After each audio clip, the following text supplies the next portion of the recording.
2000 वर्ष पहले एक ऐसा ही व्यक्ति इस संसार में रहता था जिसका नाम यीशु था। क्या यीशु का जीवन उन सब बातों को जो भविष्यवक्ताओं ने मसीह के बारे में कही पूरा करता है? ये फिल्म बताती है कि यीशु कौन है और उसने क्या कहा और क्या किया, जैसा कि पवित्र शास्त्र में लिखा है।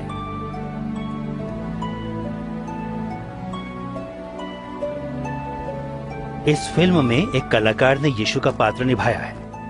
कोई भी इस योग्य नहीं है कि ये कार्य कर सके, लेकिन इस फिल्म को इसलिए बनाया गया है कि लोग यीशु के बारे में और उसके जीवन के बारे में जान सके और उस आशीष को जिसका वादा परमेश्वर ने किया है प्राप्त कर सके। प्रिय थियोफिलस, मैं आपको क्रमानुसार उन सभी घटनाओं के बारे में लिख रहा हूं जो हमारे बीच घटी, ताकि आप हर बात के बारे में संपूर्ण सत्य को जान सकें।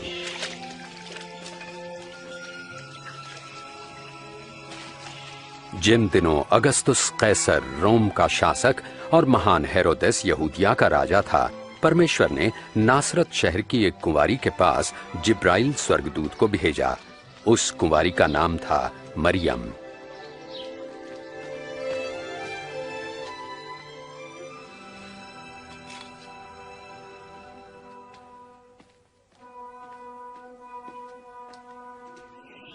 भयभीत न हो मरियम, आप पर परमेश्वर का अनुग्रह हुआ है। आप गर्भवती होंगी और एक पुत्र उत्पन्न होंगे और आप उनका नाम यीशु रखना। ये कैसे हो सकता है? मैं तो कुंवारी हूँ। पवित्र आत्मा आप पर उतरेगा, इस कारण वे पवित्र बालक परम प्रधान परमेश्वर के पुत्र कहलाएंगे तथा उनके राज्य का कभी अंत ना होगा। मरियम यहूदिया के एक नगर अपनी चचेरी बहन एलिशिबा के पास गईं, जो स्वयं अद्भुत रूप से गर्भवती थी। एलिशिबा, मरियम, बहन मरियम, तुम सब स्त्रियों में धन्य हो। धन्य है वो बालक जो तुम जनोगी, कि जैसे ही मैंने तुम्हारा प्रणाम सुना, बच्चा आनंद से मेरे गर्भ में उछल पड़ा। मेरा प्राण प्रभु की स्तुति करता है और मेरी आत्मा मेरे उद्धारकर्ता परमेश्वर में खुश हुई। अब से सब युग के लोग मुझे धन्य कहेंगे।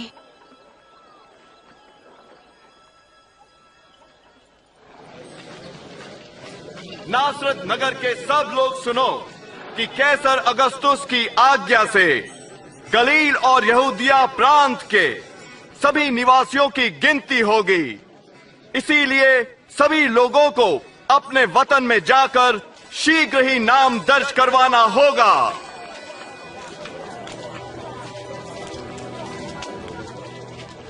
और मरियम अपने मंगेतर यूसुफ के साथ नाम लिखाई के लिए यहूदिया के नगर बेतलहम गईं।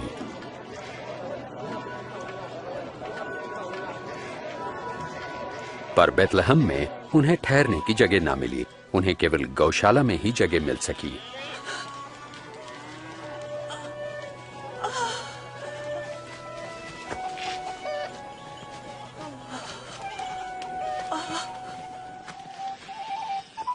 देश के उस भाग में कुछ चरवाहे रात के समय अपनी भेड़ों की देखभाल कर रहे थे। तभी परमेश्वर का स्वर्गदूत प्रकट हुआ और परमेश्वर के तेज ने उन्हें घेर लिया। आज के दिन दाऊद के नगर में तुम्हारे लिए एक उद्धारकर्ता जन्मे हैं, अर्थात मसीह प्रभु।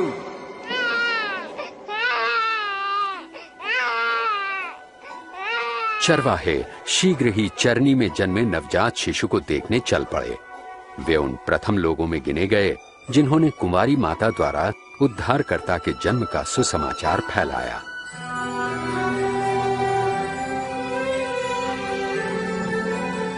एक हफ्ते बाद जब बालक के खतने का समय आया तो उसका नाम यीशु रखा गया। यूसुफ और मरियम बालक को परमेश्वर के सम्मुख प्रस्तुत करने यरूशलेम ले गए। आराधनालय में शिमोन नामक एक धर्मी और भक्त पुरुष थे जिन्हें पवित्र आत्मा से आश्वासन मिला था कि जब तक वे बालक मसीह का दर्शन न कर लें, मृत्यु को न देखेंगे। परमेश्वर, अब आप अपने सेवक को अपने वचन अनुसार शांति से अपने पास बुला लें।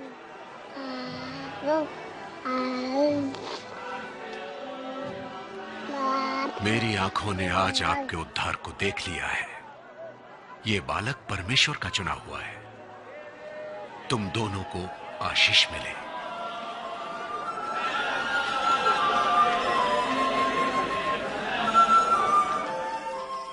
मूसा की व्यवस्थानुसार जब वे धार्मिक कर्तव्यों को पूरा कर चुके तो यरूशलेम से वापस नासरत लौट आए। जब यीशु 12 वर्ष के हुए तो मरियम और यूसुफ उन्हें फसह के पर्व के लिए यरूशलेम ले गए। लौटते समय उन्होंने सोचा कि बालक यीशु उनके साथ है, परंतु यीशु पीछे ही छूट गए थे। उन्हें ढूंढने के लिए वापस शहर लौटे और तीसरे दिन यीशु को आराधनालय में धार्मिक गुरुओं के साथ वार्तालाप करते पाया। यह किसका पुत्र है जो ऐसे प्रश्न पूछता है? हम नासरत से हैं। हमने सोचा ये हमारे साथी है। कृपया आप इसे क्षमा कीजिए। बालक यीशु की बातों ने सबको चकित कर दिया।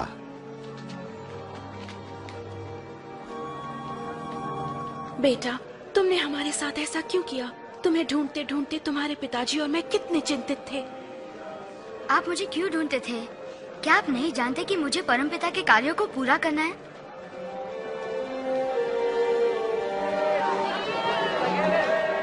और यीशु उनके साथ नासरत लौटे और परमेश्वर एवं मनुष्य के अनुग्रह में बुद्धि और शरीर से बढ़ने लगे।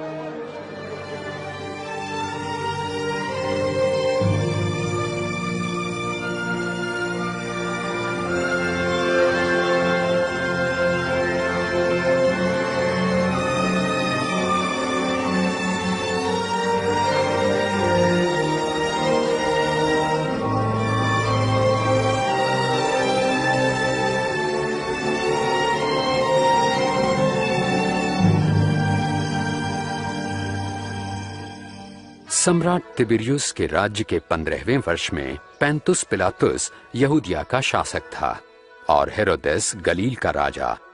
हन्ना और कैफा महायाजक थे। रेगिस्तान में परमेश्वर का वचन यूहन्ना को प्राप्त हुआ और वे यर्दन नदी के आसपास के प्रदेशों में पापों की क्षमा तथा पश्चाताप के बपतिस्मे का प्रचार करने लगे। अपने पापों से पश्चाताप करो और बपतिस्मा लो, तो परमेश्वर तुम्हारे पाप क्षमा करेंगे। जैसे यशायाह भविष्यवक्ता की पुस्तक में लिखा है, रेगिस्तान में कोई पुकार रहा है, प्रभु के लिए मार्ग तैयार करो, प्रभु की यात्रा के लिए सीधा मार्ग बनाओ।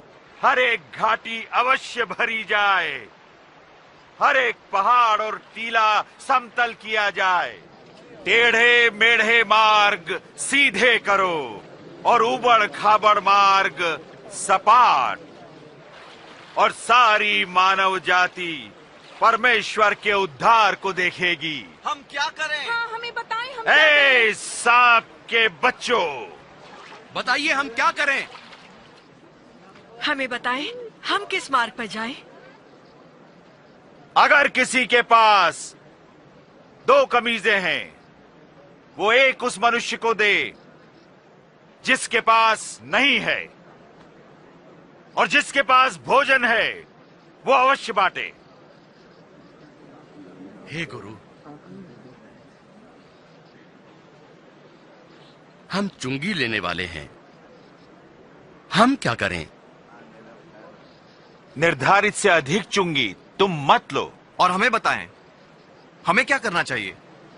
किसी से भी जबरन धन मत लो और न किसी पर झूठा दोष लगाओ। अपनी कमाई में संतुष्ट रहो।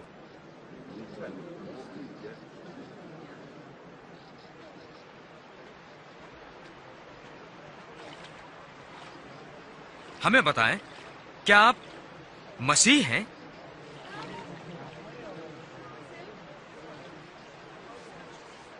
मैं तुम्हें पानी से बपतिस्मा देता हूं, परंतु एक आ रहे हैं जो मुझसे कहीं अधिक महान है। मैं तो उनके जूतों के बंधन खोलने लायक भी नहीं। वे तुम्हें पवित्र आत्मा और आग से बपतिस्मा देंगे। उनका सूप उनके हाथों में है, ताकि वे गेहूं को भूसी से अलग करके अपने खत्ते में रखें।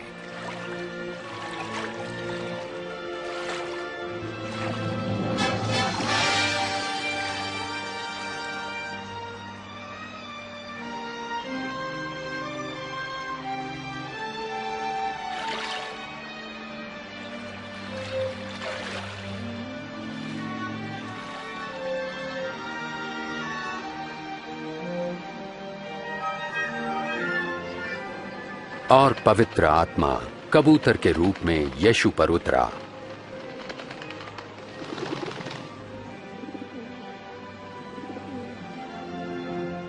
और स्वर्ग से आवाज आई, तुम मेरे प्रिय पुत्र हो, मैं तुमसे प्रसन्न हूं।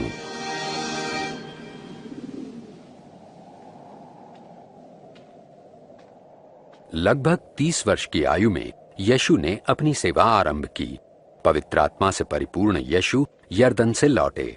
आत्मा से प्रेरित वो 40 दिन तक बयाबान में रहे, जहां शैतान उनकी परीक्षा करता रहा। इस बीच उन्होंने कुछ नहीं खाया।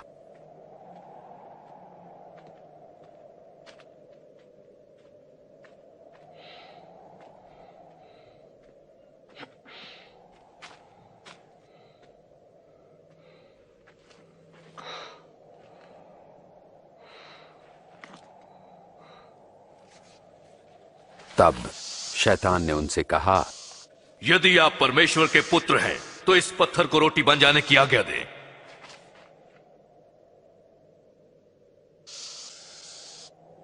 ये लिखा है, मनुष्य केवल रोटी ही से नहीं पर परमेश्वर के हर वचन से जीवित रहेगा।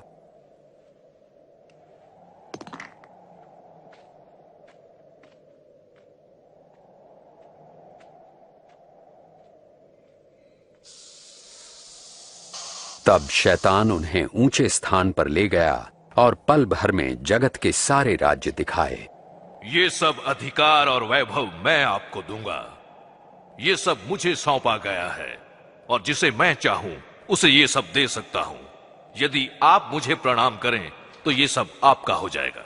ये भी लिखा है कि तुम प्रभु अपने परमेश्वर की उपासना करो और तुम केवल उन्हीं की सेवा करो।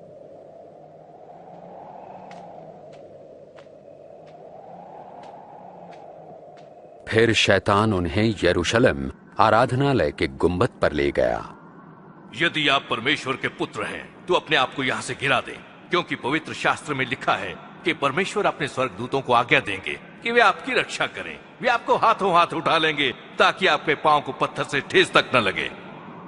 धर्मशास्त्र कहता है, तुम प्रभु अपने परमेश्वर की परीक्षा न करो।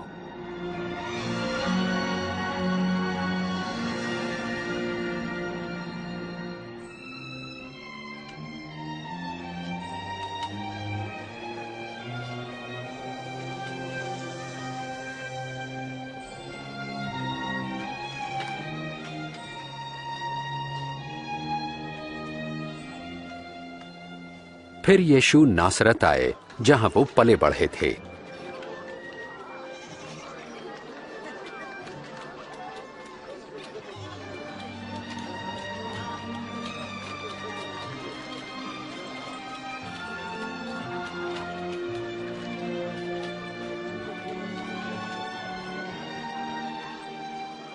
कैसी हो? अच्छी हूँ।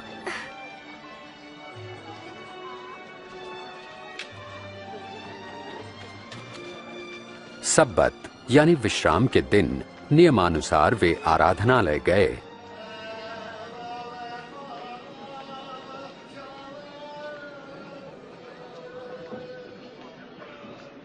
और उन्हें यशायाह भविष्यवक्ता की पुस्तक से एक भाग पढ़ने को कहा गया।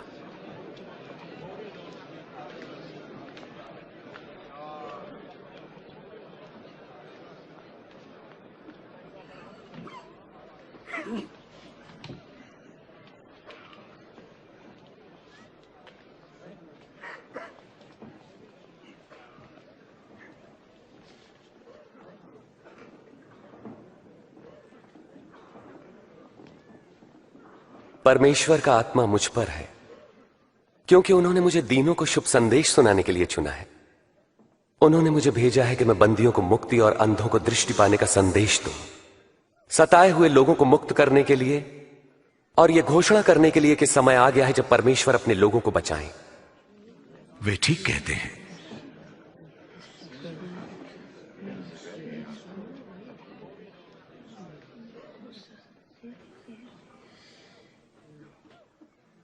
आज धर्मशास्त्र का ये लेख पूरा हुआ, जैसा तुमने अभी सुना।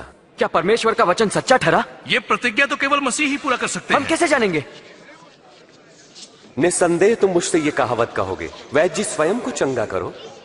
तुम मुझसे यह भी कहोगे अपने शहर में भी वही करो जैसा हमने सुना आपने कफरनहूम में किया। मैं तुमसे कहता हूं कि कोई भी भविष्यवक्ता अपने शहर में सम्मान नहीं पाता। इस प्रकार यीशु ने अपना परिचय परमेश्वर द्वारा अभिषिक्त संसार के उद्धारकर्ता के रूप में दिया, परंतु यहूदियों ने उन्हें मसीहा स्वीकार नहीं किया। उन्हें लोगों ने पहाड़ी से गिराना चाहा, परंतु वो भीड़ से निकलकर अपनी राह चले गए।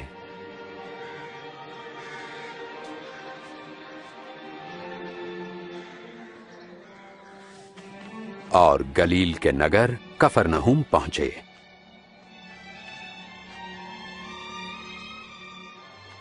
उस समय देश रोमी साम्राज्य के अधीन था और लोग उनके अत्याचार से छुटकारा पाने के लिए मसीहा की प्रतीक्षा में थे।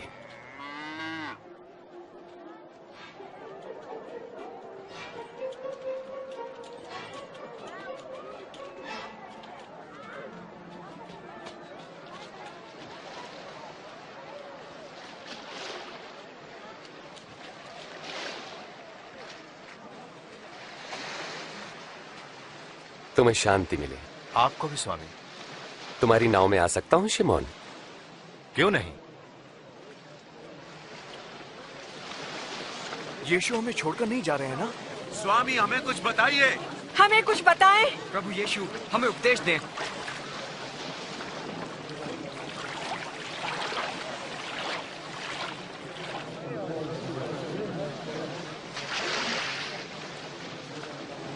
एक बार दो व्यक्ति प्रार्थना करने मंदिर गए। एक धार्मिक गुरु और दूसरा चुंगी लेने वाला था। धार्मिक गुरु अलग खड़ा होकर यूं प्रार्थना करने लगा, परमेश्वर मैं आपका धन्यवाद करता हूं कि मैं दूसरों की तरह लालची, बेईमान और व्यभिचारी नहीं। मैं आपका धन्यवाद करता हूं कि मैं इस चुंगी लेने वाले जैसा नहीं। सप्ताह में 2 बार उपवास रखता हूं, आमदनी का 10वां आपको देता हूं। परंतु चुंगी लेने वाले ने दूर ही खड़े होकर स्वर्ग की ओर आंखें उठाए बिना अपनी छाती पीट पीट कर यह कहा, हे परमेश्वर मुझ पापी पर दया कर। मैं तुमसे कहता हूं, धार्मिक गुरु नहीं परंतु यही चुंगी लेने वाला परमेश्वर की दृष्टि में धर्मी ठहरा और अपने घर गया। जो अपने आप को बड़ा मानेगा वो छोटा किया जाएगा, परंतु जो अपने आप को छोटा मानेगा वो बड़ा किया जाएगा। अपनी नाव को वहां गहरे पानी में ले चलो और अपने साथियों के साथ मछलियों के लिए जाल डालो। ओ स्वामी, हमने सारी रात कड़ा परिश्रम किया परंतु कुछ न पकड़ा।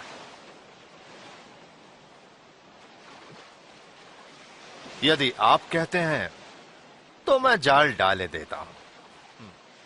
याकूब, यूहन्ना,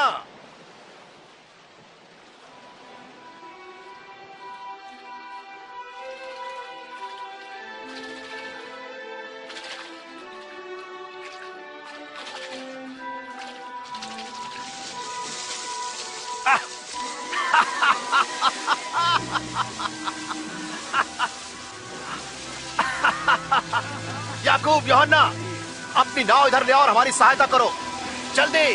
हम नहीं आ सकते, बहुत काम है।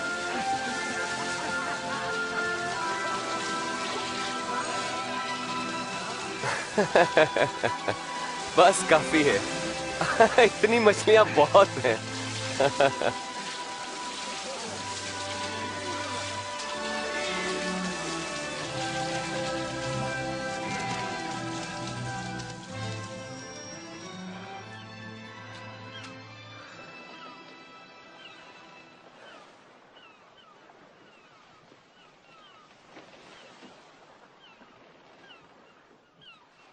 प्रभु मेरे पास से चले जाइए, मैं एक पापी मनुष्य हूं। तुम डरो मत, अब से तुम लोगों को मेरे पास लाओगे।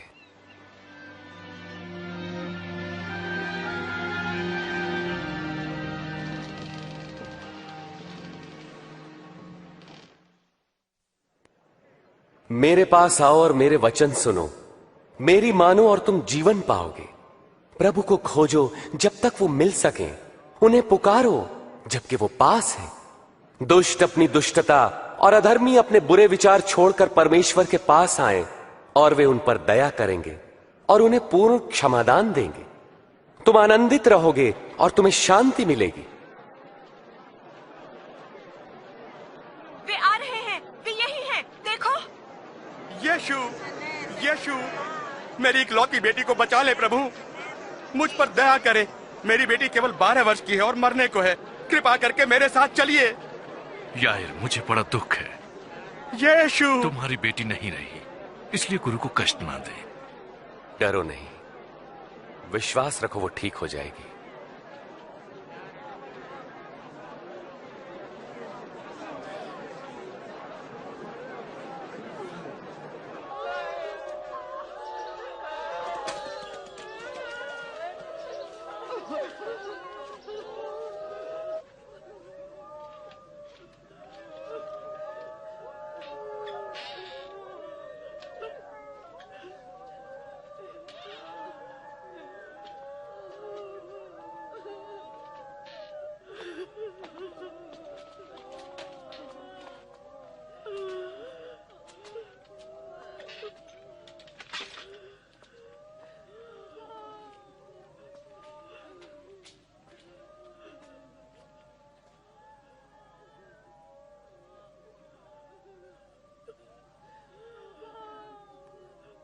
तुम रो मत, वो मरी नहीं है, वो तो बस सो रही है।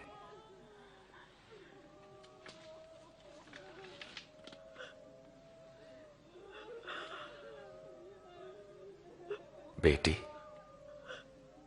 उठो।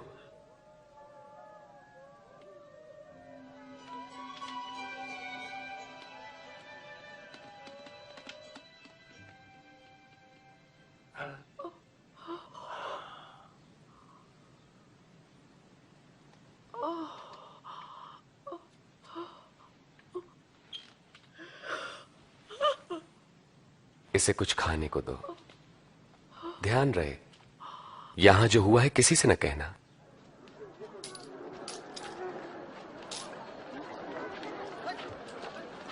उसके बाद उसने चुंगी लेने वाले मत्ती लेवी को चुंगी स्थल पर बैठे देखा।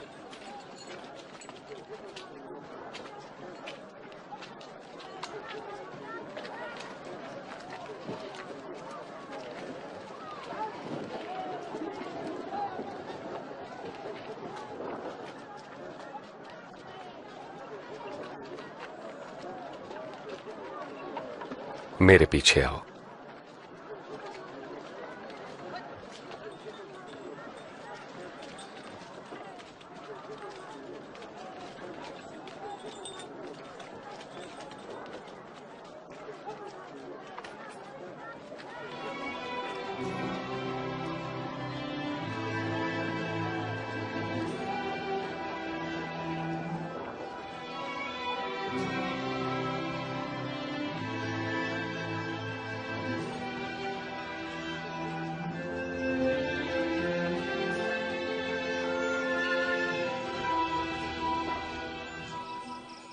और यीशु प्रार्थना करने पहाड़ी पर गए, जहां वे सारी रात परमेश्वर से प्रार्थना करते रहे।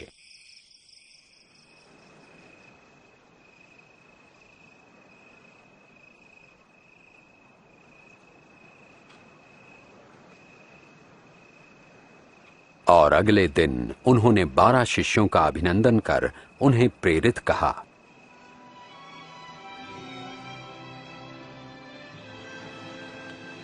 शिमोन, जिसे उन्होंने पतरस नाम दिया, और उसका भाई आंद्रियास, याकूब,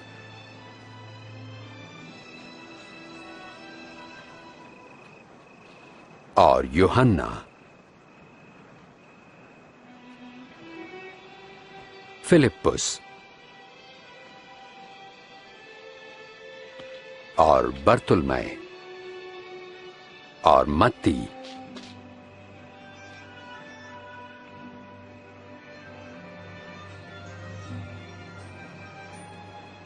और थोमा, याकूब हल्फई का पुत्र, और शिमोन जो जलोतिस कहलाता था, यहूदा जो याकूब का भाई था, और यहूदा इस्करियोती जो विश्वासघाती निकला।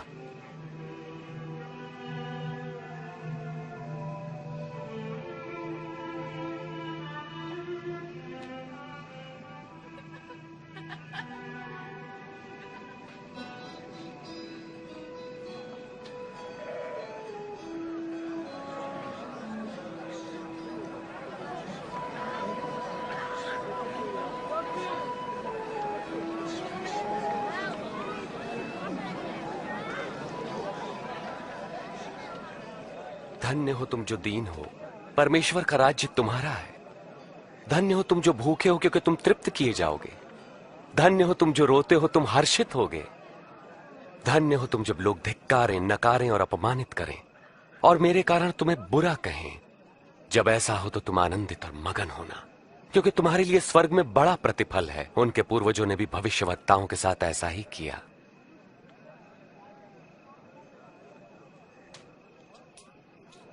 16, 17, 18, 19, 20। मेरे पास बस इतना ही है। क्या मतलब तुम्हारा इतना ही है तुम्हारे पास? हाय तुम पर जो अब धनी हो, तुमने आराम का जीवन बिता लिया।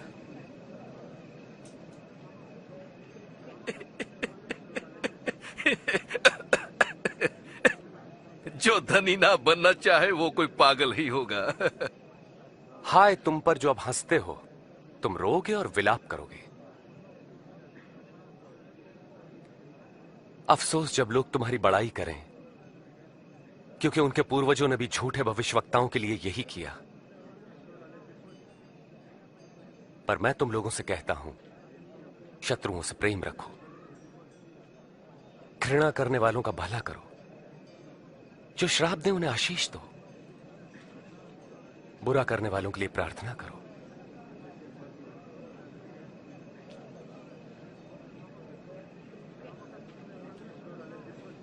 तुम्हारे एक गाल पर कोई थप्पड़ मारे तो उसकी ओर दूसरा भी फेर दो।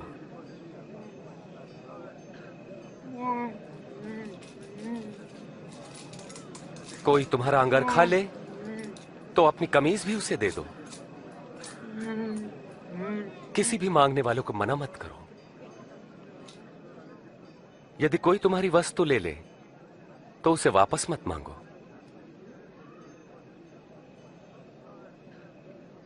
तुम वही करो जैसा व्यवहार तुम दूसरों से चाहते हो।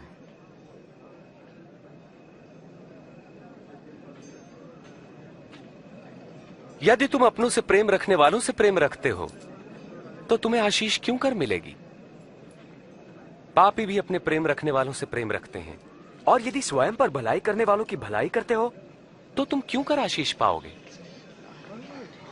पापी भी ऐसा ही करते हैं। वे इसे कैसे छू सकते हैं? वो उससे कैसे बात कर सकता है? बेशर्म।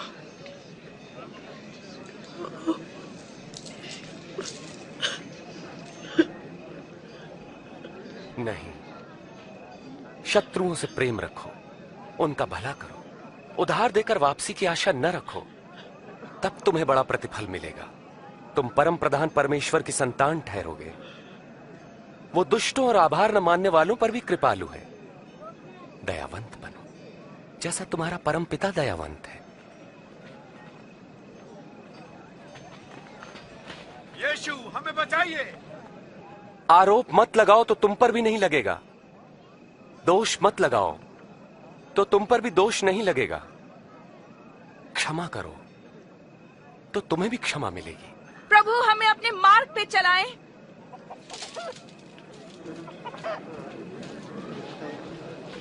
दो तो तुम्हें भी दिया जाएगा। जिस नाप से नापोगे उसी से तुम्हारे लिए भी नापा जाएगा। अंधा अंधे को मार्ग नहीं दिखा सकता। ऐसा करने पर दोनों ही गड्ढे में गिरेंगे। अपने भाई की आंख के तिनके को क्यों देखते हो जबकि अपनी ही आंख का लट्ठा नहीं देख पाते?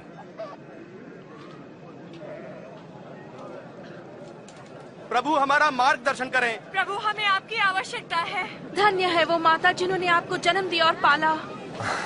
पर वे कितने धन्य हैं जो परमेश्वर का वचन सुनते और मानते हैं। मैं इस व्यक्ति को जानना चाहूंगा। तुम्हारा क्या ख्याल है, वे मसीह हैं?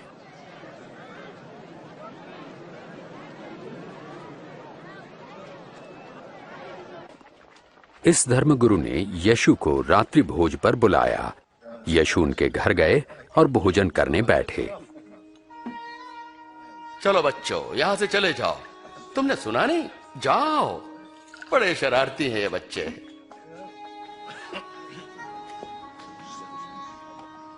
ये यहाँ क्या कर रही है?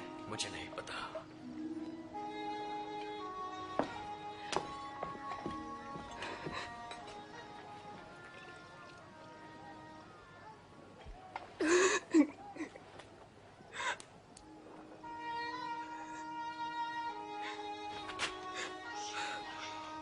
ये कर क्या रही है?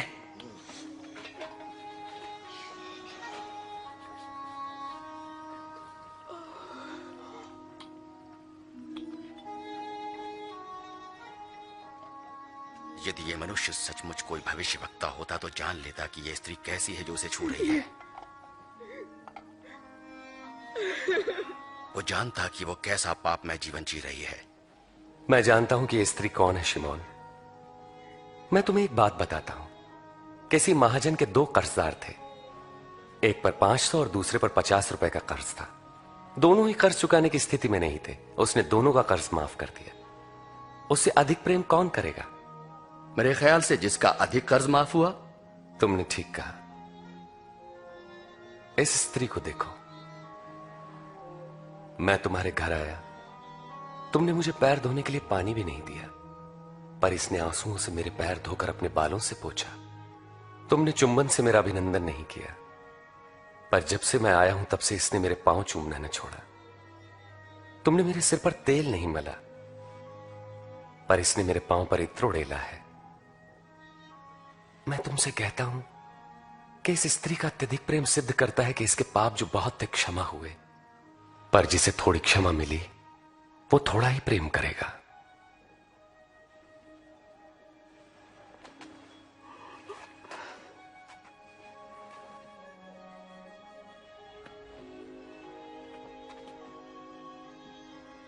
तुम्हारे पाप क्षमा हुए।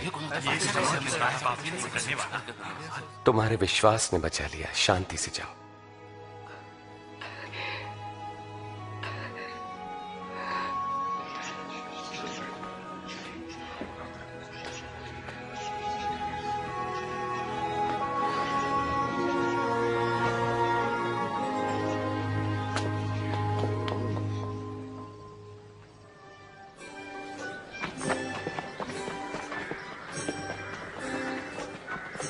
प्रभु यीशु जगह जगह परमेश्वर के राज्य का शुभ संदेश देने लगे। उनके साथ थे 12 शिष्य और दुष्ट आत्माओं से मुक्त की गई कुछ स्त्रियां। मरियम जो मगदलीनी कहलाती थी, योअन्ना जिसका पति खोजा हेरोदेस के दरबार में भंडारी था, और सुसन्ना।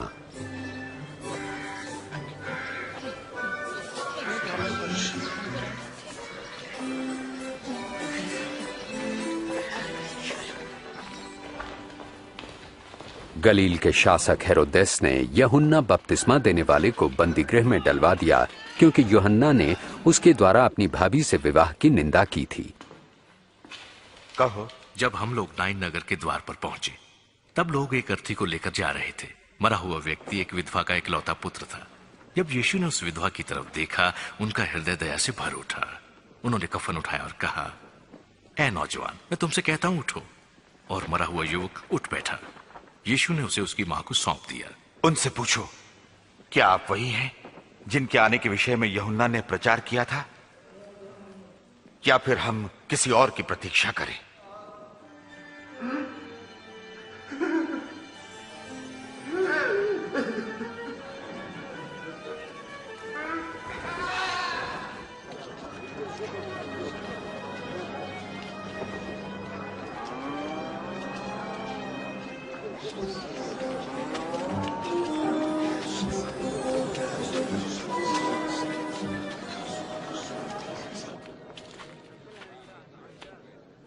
गुरुजी,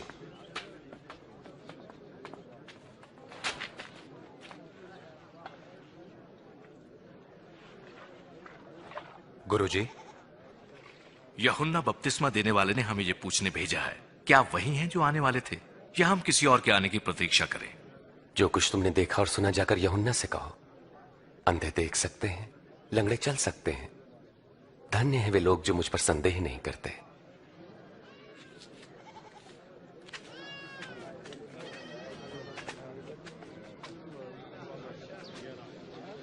कृपया मुझे उठा लीजिए। आ जाओ मेरे कंधे पे। अब तुम देख सकते हो?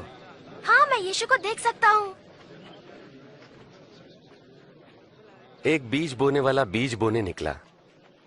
बोते हुए कुछ बीज मार्ग के किनारे गिरे और रौंद डाले गए, और पक्षियों ने उन्हें चुग लिया।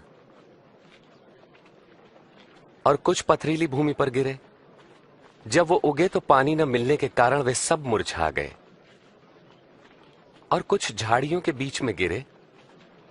झाड़ियों ने साथ साथ बढ़कर उन्हें दबा दिया, परंतु कुछ बीज अच्छी भूमि पर गिरे और सभी पौधों ने उगकर फल दिया, प्रत्येक ने 100 गुना। गुरुजी, जब भीड़ जमा होती है तो उदाहरणों में क्यों बातें करते हैं? परमेश्वर के राज्य के रहस्यों का ज्ञान तुम्हें दिया गया है, परंतु औरों को उदाहरणों में सुनाया जाता है, क्योंकि वो देखते हुए भी नहीं देख पाते और सुनते हुए भी नहीं समझते।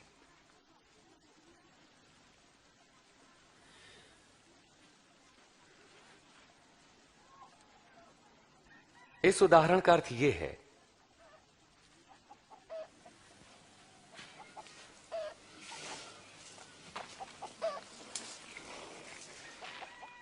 बीज परमेश्वर का वचन है।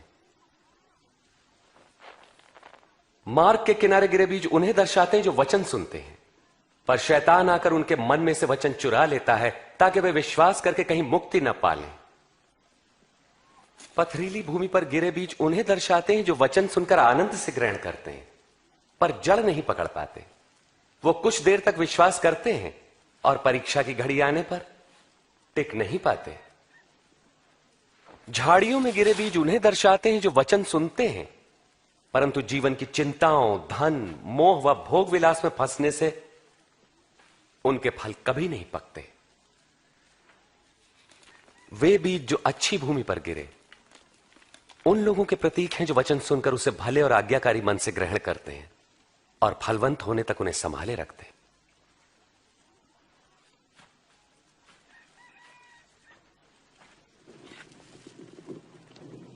दिया जलाकर कोई बर्तन से नहीं ढांकता और ना ही खाट के नीचे रखता है, बल्कि उसे दीवार पर रखता है ताकि भीतर आने वालों को उससे प्रकाश मिले।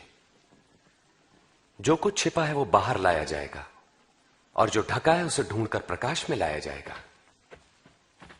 इसलिए सचेत रहो कि तुम कैसे सुनते हो, क्योंकि जिसके पास है उसे और दिया जाएगा और जिसके पास नहीं है उससे वो भी ले लिया जाएगा जो उसके पास है। गुरुजी, आपकी माता और भाई वहां बाहर खड़े हैं, आपसे मिलना चाहते हैं।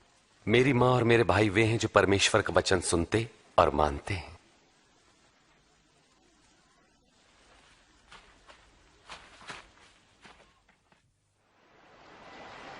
एक दिन प्रभु यीशु अपने शिष्यों के साथ एक नाव पर बैठे और उनसे कहा, आओ हम झील के पार चलें। नाव चल रही थी और यीशु सो गए।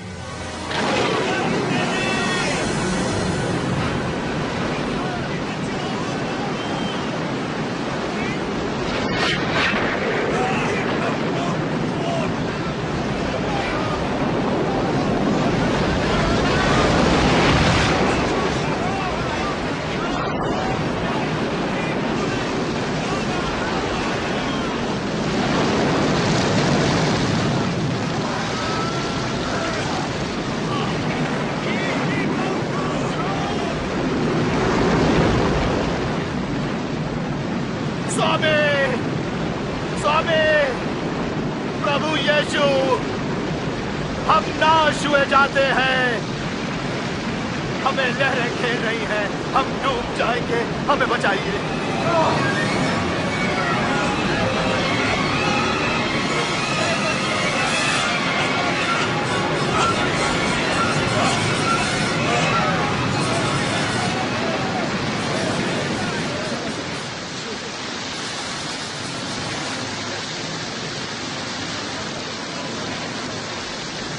अब हम बच जाएंगे।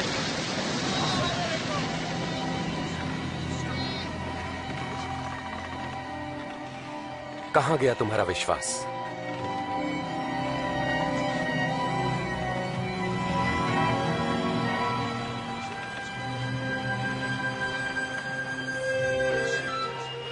और वे गरासिनियों के देश पहुंचे जो झील के पार गलील के सामने था।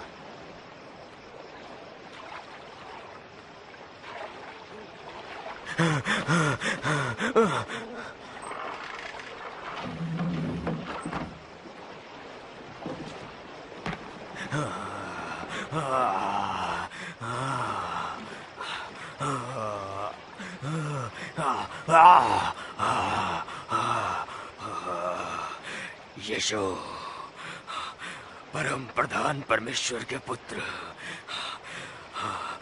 आप मुझसे क्या चाहते हैं? मैं आपसे विनती करता हूँ, मुझे दंड ना दे। क्या नाम है तुम्हारा?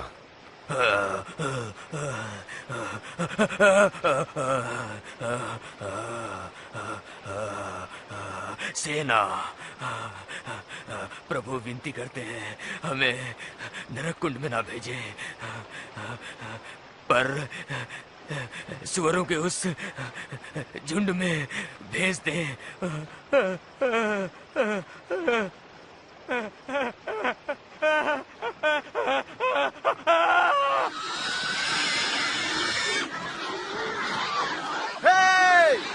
लौट आओ!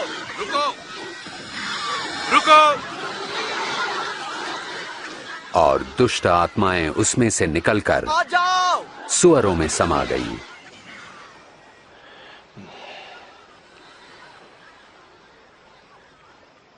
यहां से चला जा! हे जादूगर, हमें छोड़ दे! यहां से दूर चला जा! हमें छोड़ दे! यहां से चला जा! आप जहां जाएंगे मैं भी साथ चलूंगा। मुझे अपने साथ आने दें। घर लौट जाओ। परमेश्वर ने जो किया है वो बताओ।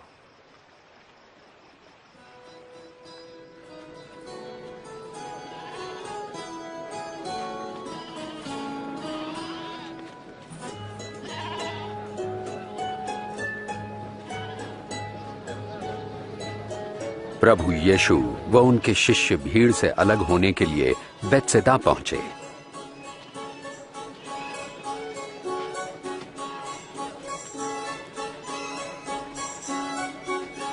पर भीड़ को इसका पता चल गया तो वो प्रभु के पीछे हो ली।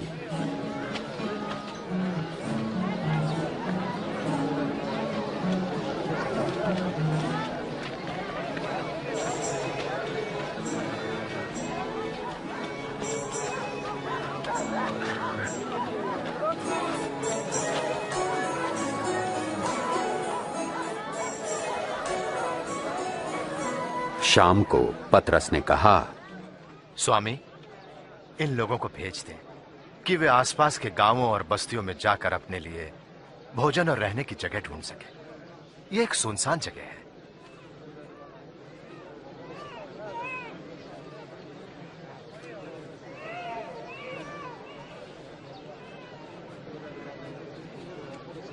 तुम स्वयं इनके भोजन का प्रबंध करो। लेकिन हमारे पास केवल 5 रोटियां और 2 मछलियां ही हैं।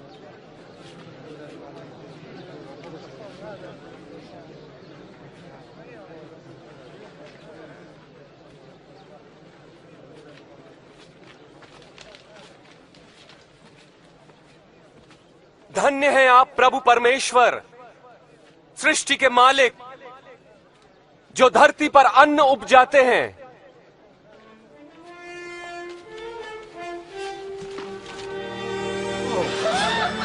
ये तो चमत्कार है। विश्वास नहीं होता।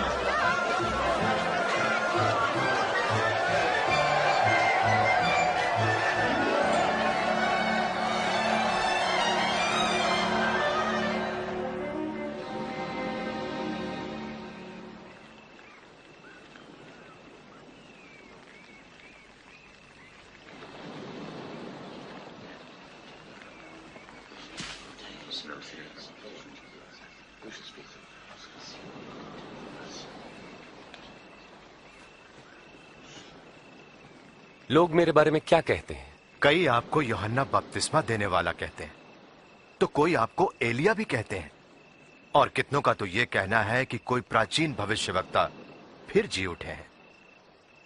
तुम क्या कहते हो? तुम बताओ, कौन हूं मैं?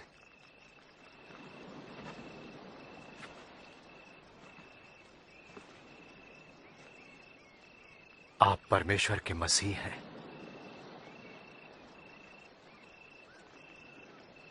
तुम ये बात किसी से न कहना। मेरे लिए अवश्य है कि मैं दुख उठाऊं, तिरस्कृत किया जाऊं और जान से मार डाला जाऊं, परंतु तीसरे दिन मृतकों में से जी उठूं।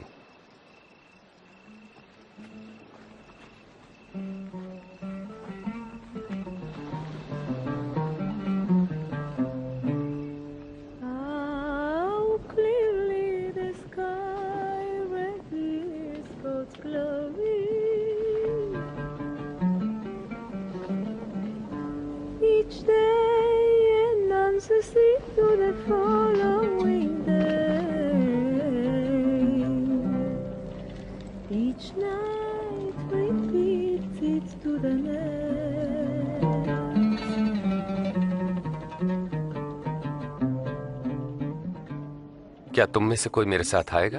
मैं आपके पीछे चलूंगा गुरुजी, पर पहले जाके अपने घर वालों से विदा ले लूं। जो कोई अपना हाथ हल पर रखकर पीछे देखता वो परमेश्वर के राज्य के योग्य नहीं। यदि कोई मेरे साथ चलना चाहता है तो वो स्वयं से इनकार करे और प्रतिदिन अपना क्रूस उठाकर मेरे पीछे हो ले।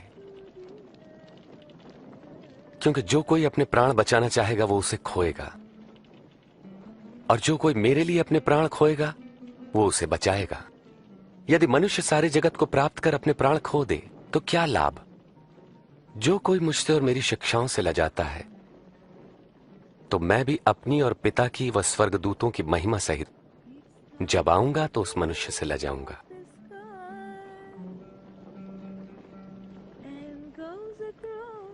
सच कहता हूं, यहां कुछ ऐसे भी हैं कि जब तक परमेश्वर का राज्य न देख ले मृत्यु नहीं देखेंगे।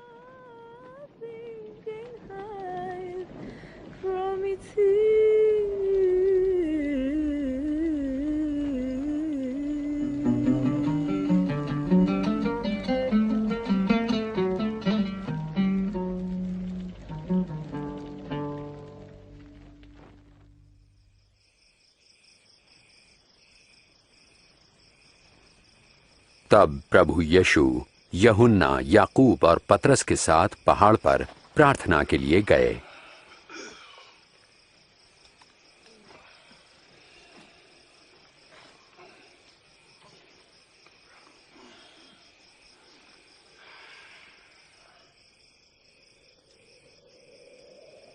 प्रार्थना के दौरान उनके चेहरे का स्वरूप बदल गया और वस्त्र सफेद होकर जगमगाने लगे। अचानक स्वर्गीय महिमा से परिपूर्ण भविष्यवक्ता मूसा और एलिया प्रभु यीशु से बातें करने लगे। आप परमेश्वर का उद्देश्य पूरा करेंगे। आपकी मृत्यु यरूशलेम में होगी।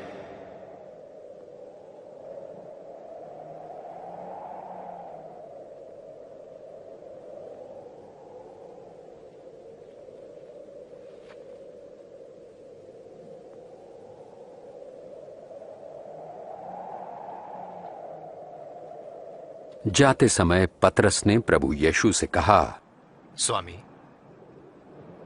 ये कितना अच्छा है कि हम यहां पर हैं। हम 3 मंडप बनाएंगे, एक आपके लिए। पतरस ये कह ही रहा था कि एक बादल ने उन्हें घेर लिया और शिष्य डर गए और बादलों से आवाज आई, ये मेरा पुत्र है जिसे मैंने चुना है, इसकी सुनो।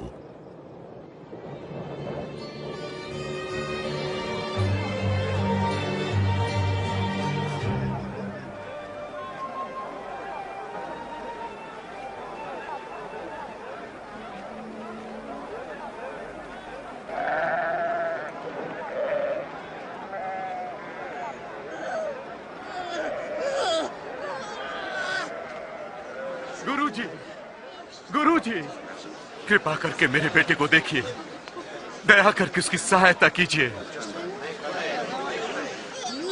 ये मेरी अकेली संतान है। मैंने आपके चेलों से दुष्ट आत्मा निकालने की विनती की, परंतु वे इसे न निकाल पाए। अविश्वासी और हठीले लोगों, मैं तुम्हारे साथ कब तक रहूं और तुम्हें सहता रहूं? अपने पुत्र को यहां लाओ।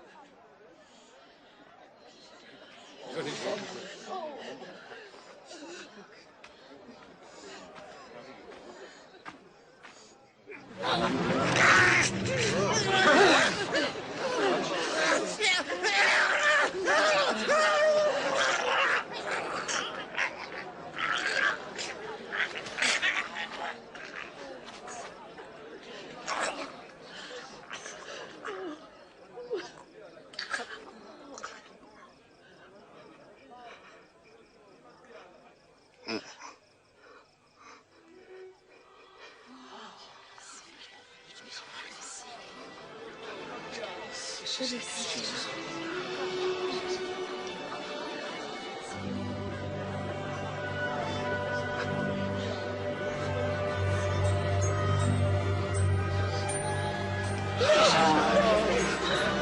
इसका चेहरा भी ठीक हो गया।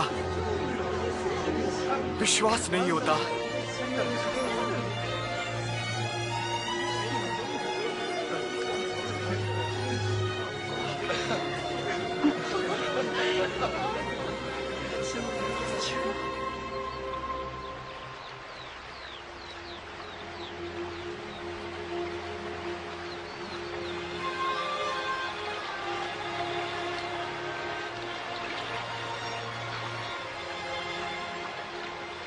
हमें प्रार्थना करना सिखाएं, जैसे यूहन्ना ने अपने शिष्यों को सिखाया।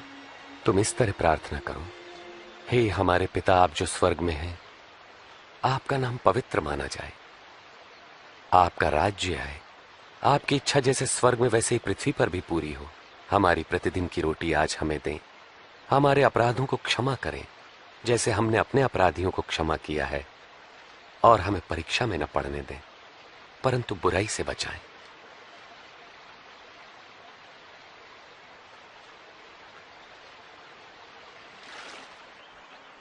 मांगो तो तुम्हें दिया जाएगा, ढूंढो तो तुम पाओगे, खटखटाओ तो तुम्हारे लिए द्वार खोला जाएगा।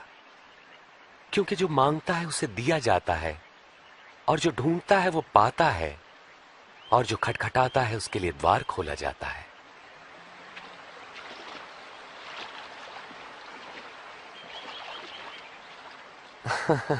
तुम में से ऐसा कौन पिता होगा जो अपने पुत्र को रोटी मांगने पर पत्थर देगा या पानी मांगने पर उसे जहर देगा? जब तुम बुरे होकर अपने बच्चों को अच्छी वस्तुएं देना जानते हो, तो तुम्हारा परम पिता परमेश्वर अपने मांगने वालों को पवित्र आत्मा क्यों न देगा? मैं कहता हूं, अपने प्राणों की चिंता न करो कि हम क्या खाएंगे, और ना ही अपने शरीर की कि क्या पहनेंगे, क्योंकि प्राण भोजन से बढ़कर है और शरीर वस्त्र से बढ़कर। पक्षियों पर ध्यान दो, वे न बोते हैं, न काटते हैं, और ना ही उनके कोई भंडार हैं, फिर भी परमेश्वर उन्हें खिलाता है। और तुम तो पक्षियों की तुलना में कहीं बढ़कर हो।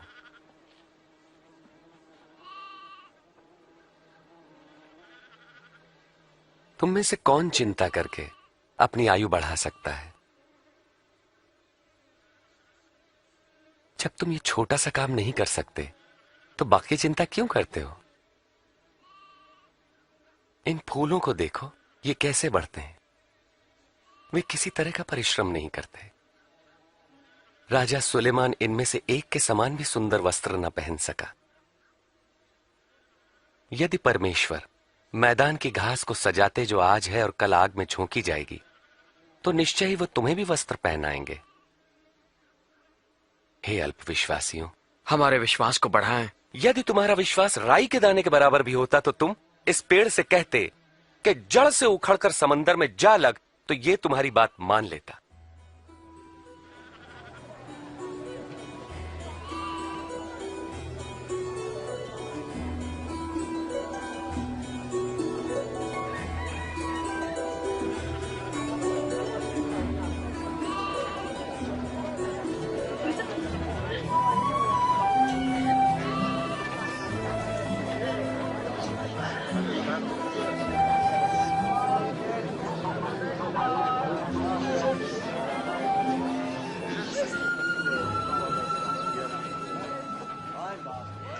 पाप में पढ़ने की परीक्षाएं अवश्य आती हैं, परंतु अफसोस जिसके द्वारा वे आती हैं। जो किसी के लिए पाप का कारण बनता है, उसके लिए यही ठीक है कि उसके गले में भारी पत्थर लटकाकर समुद्र में डाल दिया जाए। परमेश्वर का राज्य किसके समान है? वो ऐसा है, एक मनुष्य राई का दाना लेकर अपने खेत में बोता है, और वो पौधा बढ़कर पेड़ बन जाता है, और पक्षी उसकी डालियों पर घोंसला बनाते हैं। मुझे नहीं पता ये क्या कह रहा है। तुम चुंगी लेने वालों और अन्य पापियों के साथ क्यों खाते पीते हो? स्वस्थ लोगों को वैद्य की आवश्यकता नहीं होती, परंतु रोगियों को है। जो बहिष्कृत है, मैं उनको पश्चाताप का संदेश देने आया हूं, सम्मानितों को नहीं।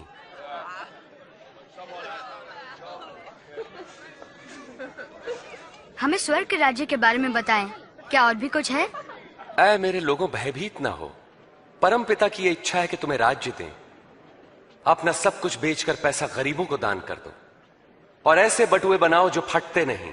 स्वर्ग में धन इकट्ठा करो जहां वो घटता नहीं, क्योंकि कोई चोर वहां नहीं पहुंच सकता, न ही कीड़ा उसे नष्ट कर सकता है।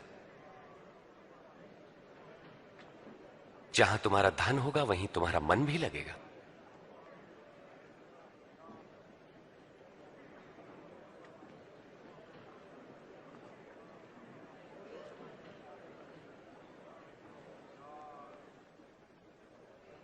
हे नारी, तुम अपनी बीमारी से मुक्त हुई।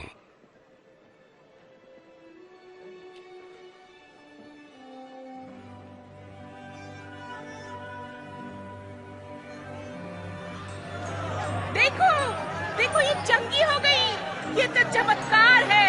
देखो ये चंगी हो गई। आओ देखो।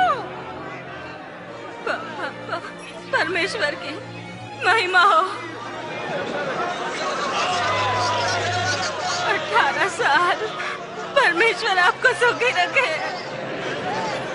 हफ्ते में 6 दिनों तक हम काम कर सकते हैं, तो चंगाई के लिए हम इनमें से किसी भी दिन आ सकते हैं, मगर विश्राम के दिन नहीं। अरे कपटियों, क्या विश्राम के दिन तुम में से हर कोई अपने गधे या बैल को खोलकर उन्हें पानी पिलाने नहीं ले जाता? और यहां पर यह स्त्री जो अब्राहम के वंश से है, जो 18 वर्ष तक शैतान के बंधन में थी, क्या विश्राम के दिन उसे मुक्त करना उचित न था?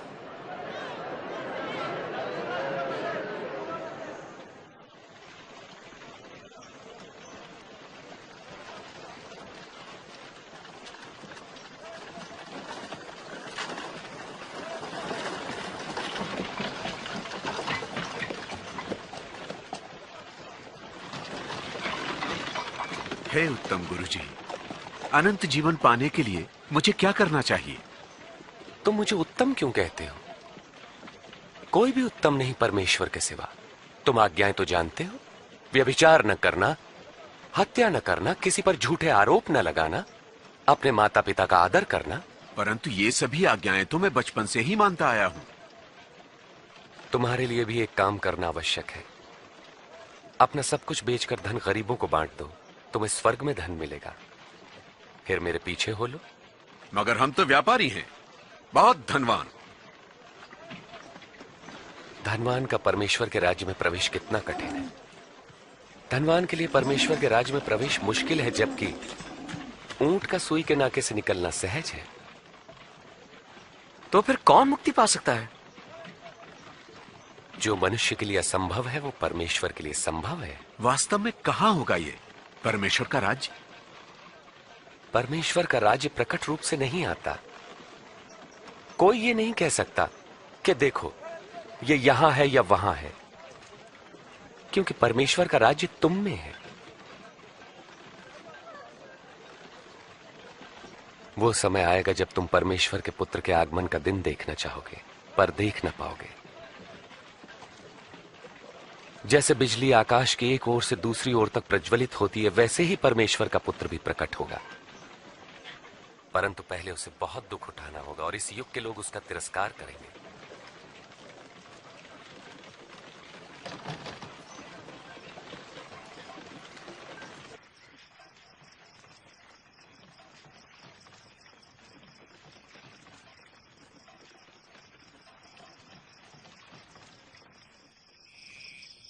आकाश और पृथ्वी का टल जाना सहज है, परंतु परमेश्वर के वचन का एक शब्द निष्फल न होगा। मैं कहता हूं, जो तुम देखते और सुनते हो, बहुत से भविष्यवक्ताओं और राजाओं ने देखना और सुनना चाहा, परंतु ऐसा न कर सके। हम क्या करें? धर्मशास्त्र क्या कहता है? इसका क्या अर्थ है? तुम अपने प्रभु परमेश्वर को संपूर्ण हृदय, संपूर्ण प्राण, संपूर्ण सामर्थ्य, संपूर्ण मन से प्रेम करो। पड़ोसी को अपने समान प्रेम करो। तुमने ठीक कहा, यही करो तो जीवित रहोगे। मेरा पड़ोसी कौन है? वे सैनिक तो नहीं। क्या राजा होगा? एक बार एक मनुष्य यरूशलेम से यरीहो जा रहा था। तब डाकुओं ने हमला किया और लूटकर उसे अधमरा छोड़कर चले गए।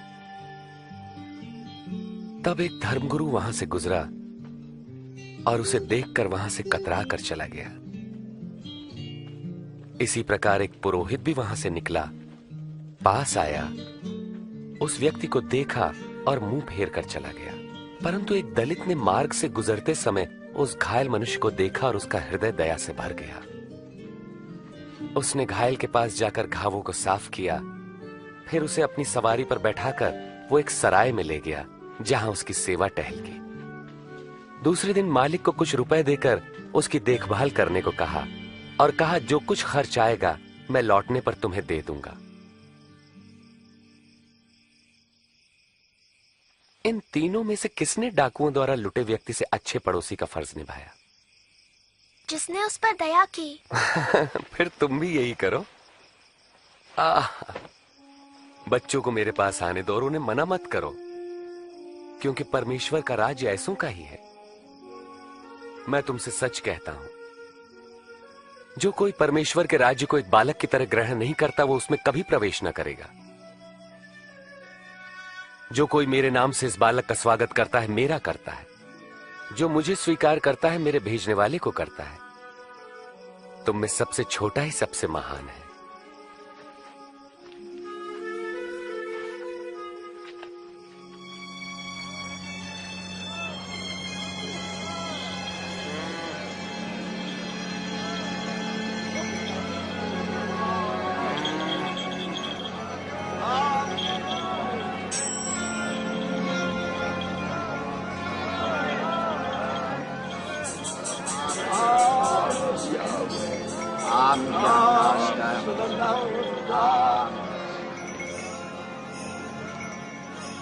यहाँ क्या हो रहा है? कौन जा रहा है? नासरत के यीशु यहाँ से जा रहे हैं।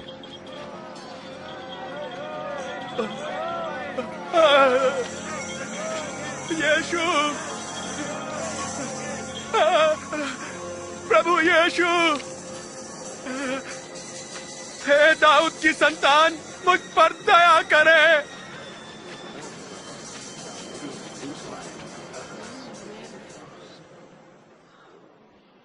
मैं तुम्हारे लिए क्या करूं? मैं फिर से देखना चाहता हूं।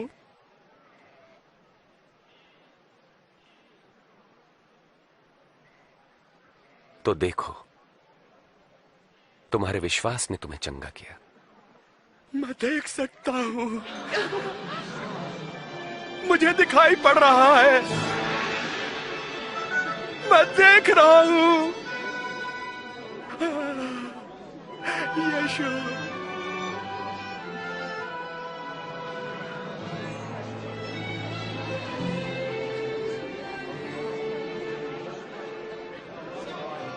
यरूशलेम जाते समय हर जगह प्रभु यीशु को भारी भीड़ मिली।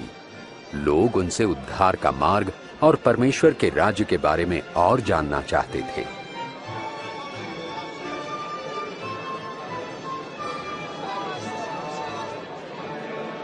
ये मनुष्य भविष्यवक्ता है। मेरे प्रभु और स्वामी, मुझे बचाइए।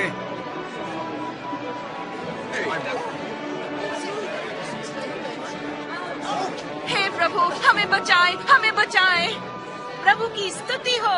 हमें सच्ची राह दिखाइए प्रभु। लोगों ने प्रभु यीशु को अपने प्रभु और स्वामी के रूप में स्वीकार करना प्रारंभ कर दिया। दर्शन को उत्सुक यरीहो नगर में जकई नाम का चुंगी लेने वाला यीशु को देखने की उत्सुकता में पेड़ पर चढ़ गया। जकई, जल्दी नीचे उतरो, क्योंकि आज मुझे तुम्हारे घर ठहरना है। मेरे घर? उसके घर कौन ठहरेगा? जकई यीशु को कैसे जानता है?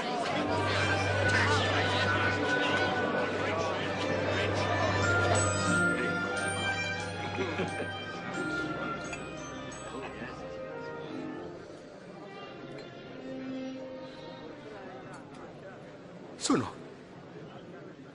मैं अपनी संपत्ति का आधा भाग गरीबों को दे दूंगा। अगर मैंने किसी को ठगा है तो मैं उसे 4 गुना लौटा दूंगा।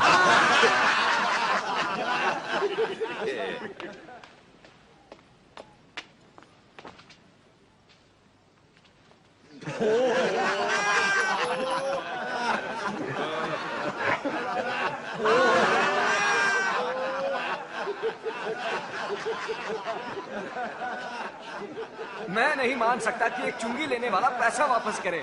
असंभव।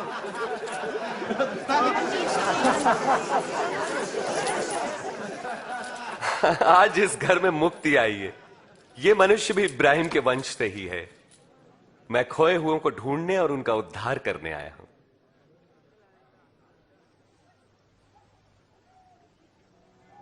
सुनो, हम यरूशलेम जा रहे हैं, जहां मेरे विषय में की गई भविष्यवक्ताओं की हर भविष्यवाणी पूरी होगी। मुझे अन्य जातियों के हाथ सौंपा जाएगा। वे मेरा उपहास करेंगे, मुझे अपमानित कर मुझ पर थूकेंगे, कोड़े लगाएंगे और मार डालेंगे। परंतु तीसरे दिन मैं जी उठूंगा।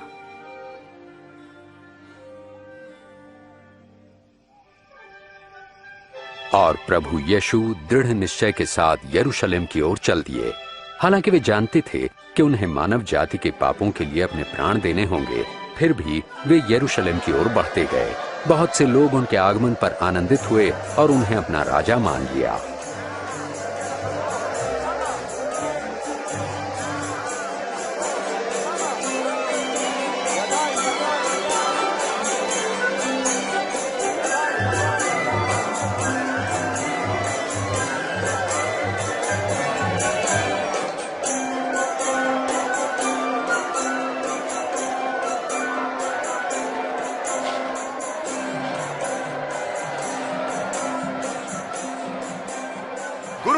अपने शिष्यों को आज्ञा दे कि वे शांत रहें। मैं कहता हूं, यदि ये चुप रहे तो स्वयं ये पत्थर चिल्ला उठेंगे।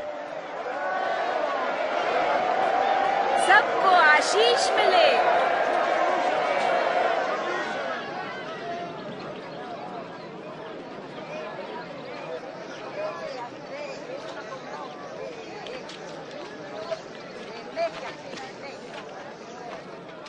प्रभु यीशु यरूशलेम के निकट पहुंचे।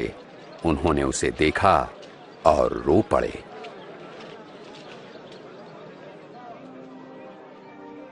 भला होता यदि तू आज अपनी शांति का मार्ग जान लेता, परंतु तू इसमें असफल रहा। वे दिन आएंगे जब तेरे शत्रु मोर्चा बांधकर तुझे घेर लेंगे और चारों ओर से तुझ पर प्रहार करेंगे। इन्हीं दीवारों के बीच तुझे तबाह कर देंगे, तुझे और तेरे लोगों को, और वो पूरी तरह तेरा सर्वनाश करके रहेंगे, क्योंकि तूने अपने अनुग्रह के समय को नहीं पहचाना।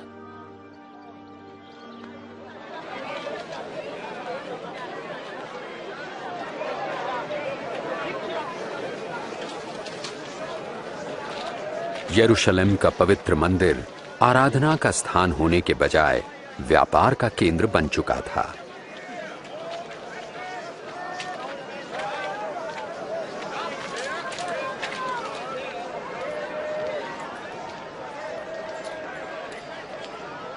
पाँच, 6, 7, 8, 9, 10, 11, 12, 13, 14, 15, 16, 17, 18, 19, 20, 21, 22, 23, 24, 25, 26, 27, 28।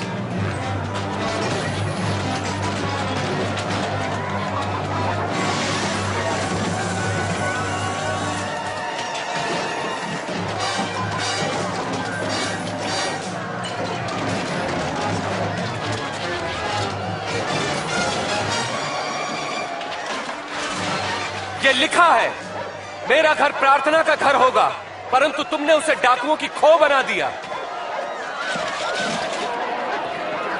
ये मेरे जानवरों को भगा रहा है। रोको से, रोको से।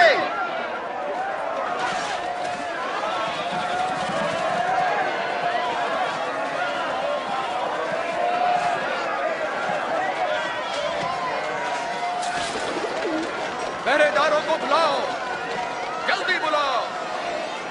कुछ राजनीतिज्ञों और धर्म गुरुओं में प्रभु यीशु के प्रति विरोध उभरने लगा, क्योंकि लोग उन्हें राजा मानने लगे थे। मैंने तो सुना है कि बहुत से लोगों ने उसे अपना राजा मान लिया है। राजा? भिखारियों, वेश्याओं और चोरों का? उसके समान हमने बहुत देखे। वे आके अपने दावे करके चले जाते हैं, लोग भूल जाते हैं। अनजान मत बनो, उसके अनुयायी प्रतिदिन बढ़ रहे हैं। उसकी सराहना करते हैं लोग और सोचते हैं कि वो राजा है। मैं आपको चेतावनी देता हूं कि अगर इस आदमी ने और शांति भंग की तो आप ही जिम्मेदार होंगे।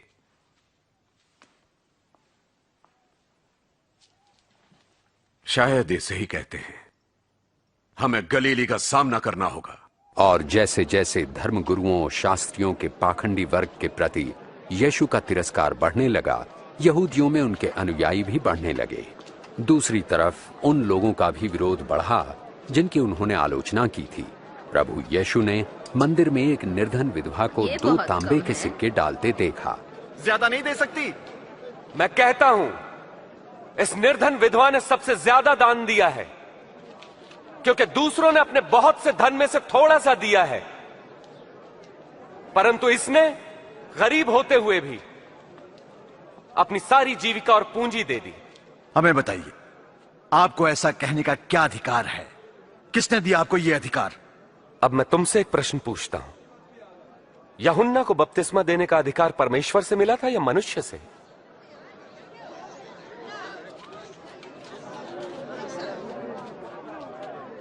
हम क्या उत्तर दें?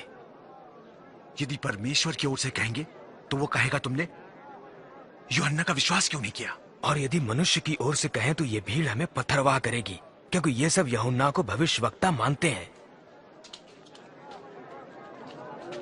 हमें नहीं मालूम ये अधिकार कहां से मिला। तो मैं भी तुम्हें नहीं बताता कि मैं ये सब कुछ किस अधिकार से करता हूं।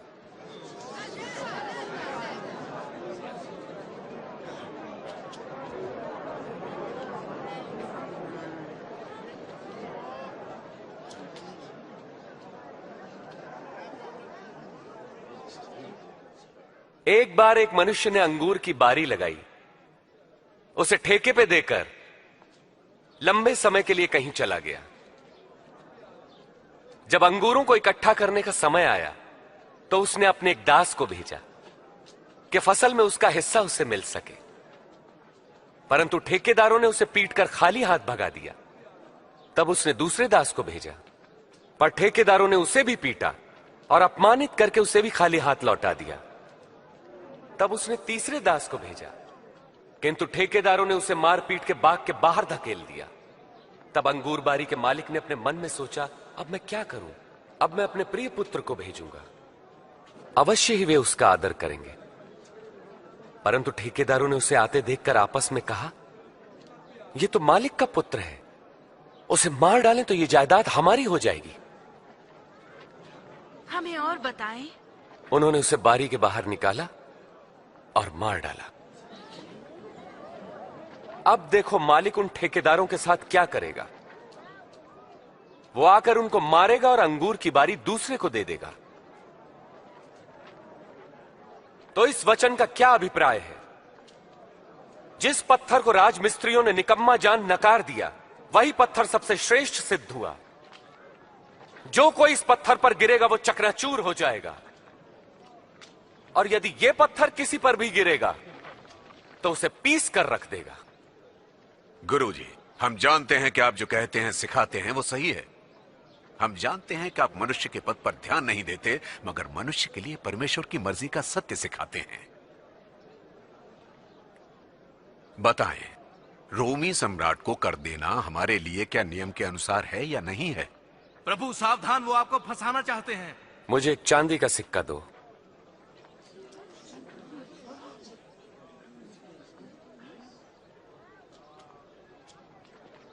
इस पर किसका चित्र और नाम अंकित है? राजा का। तब जो राजा का है वो सब राजा को दो, जो परमेश्वर का वो परमेश्वर को दो। हमारा इस विषय में क्या उत्तर है? तब अख़मीरी रोटी का पर्व निकट आया, जिसे फसह का पर्व कहते हैं।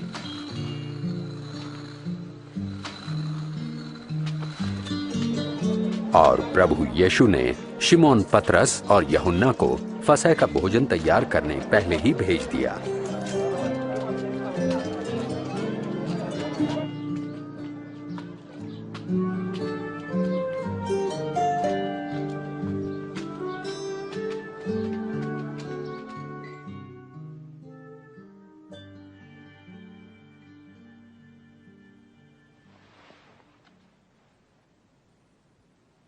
मेरी बड़ी इच्छा थी कि दुख भोगने से पहले ये फसह का बोझ तुम्हारे साथ खाऊं। मैं तुमसे कहता हूं, परमेश्वर के राज्य में इसका उद्देश्य पूरा न होने तक मैं इसे नहीं खाऊंगा।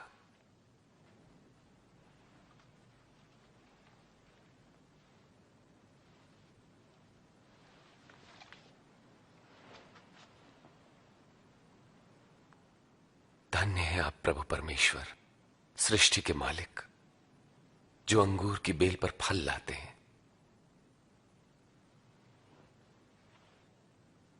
इसे लो और आपस में बांट लो। मैं तुमसे कहता हूं कि जब तक परमेश्वर का राज्य ना आ जाए मैं अंगूर का रस नहीं पीऊंगा।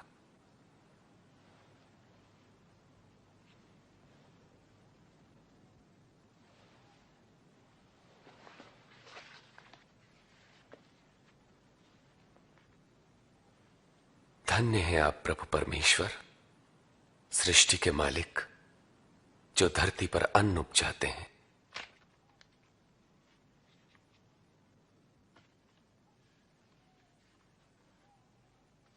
यह मेरी देह है जो तुम्हारे लिए दी जाती है। मेरी याद में ऐसा ही किया करो।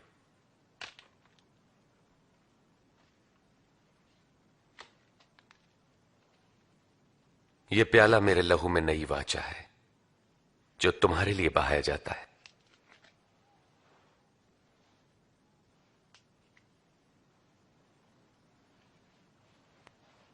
पर देखो, मुझे पकड़वाने वाला मेरे साथ इसी में इस पर है।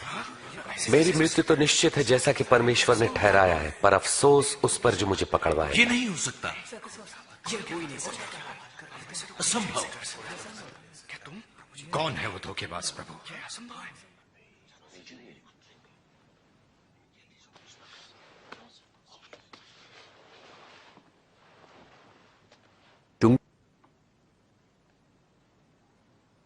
तुम में सबसे बड़ा सबसे छोटे की तरह बने और अगुआ सेवक के समान। बड़ा कौन है, वो जो भोजन पर बैठा है या वो जो सेवा करता है? हां, वही जो मेज पर बैठा है। परंतु मैं तुम्हारे बीच सेवक की तरह हूं। मेरी सभी परीक्षाओं में तुम मेरे साथ रहे, और जैसा मेरे पिता ने मुझे राज्य करने का अधिकार दिया, यह अधिकार मैं तुम्हें देता हूं। तुम मेरे राज्य में मेरी मेज पर भोजन करोगे और तुम सिंहासनों पर बैठकर इज़राइल के 12 गोत्रों पर राज्य करोगे। तब तो कोई धोखेबाज नहीं।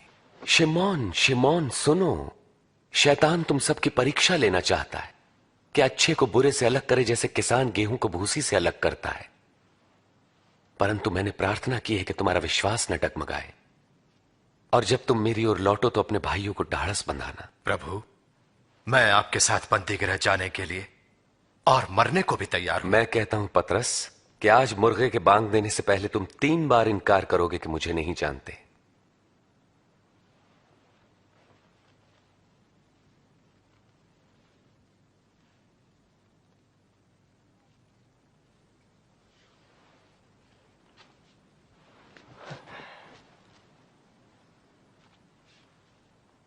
मैंने तुम्हें बिना बटुए, झोली और जूते के भेजा तो कोई कमी हुई? नहीं, कोई कमी नहीं। अब जिसके पास बटुआ या झोला हो वो उसे ले ले, और जिसके पास तलवार ना हो वो अपने कपड़े बेचकर खरीद ले। मैं कहता हूं, धर्मशास्त्र में लिखा है वो अपराधियों में गिना जाएगा, और मेरे विषय में लिखा सब पूरा हो रहा है। देखिए, यहां तो तलवारें हैं प्रभु।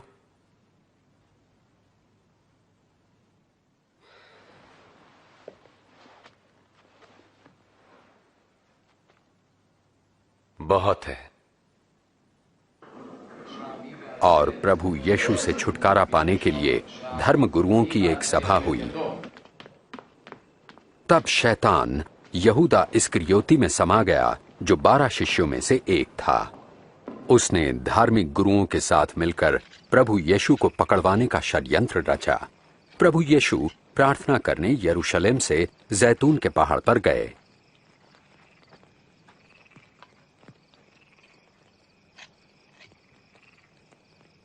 प्रार्थना करो ताकि तुम परीक्षा में न पड़ो।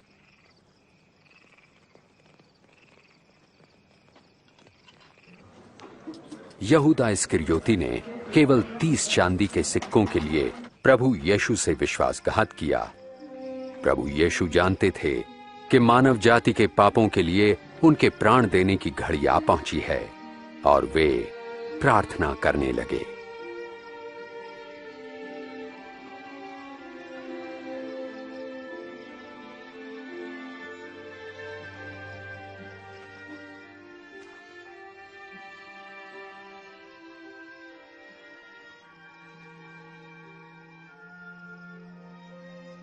हे पिता, अगर आप चाहें तो ये प्याला मेरे पास से हटा लें, तो भी मेरी नहीं आपकी इच्छा पूरी हो।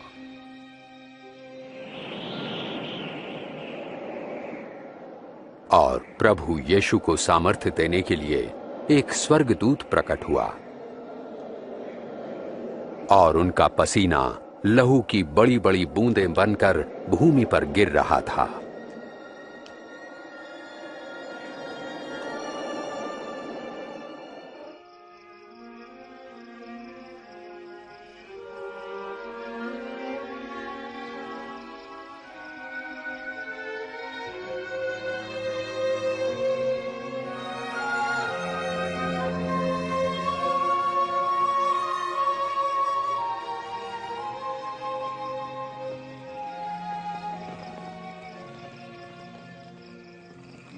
तुम क्यों सो रहे हो? उठो और प्रार्थना करो कि तुम परीक्षा में न पड़ो।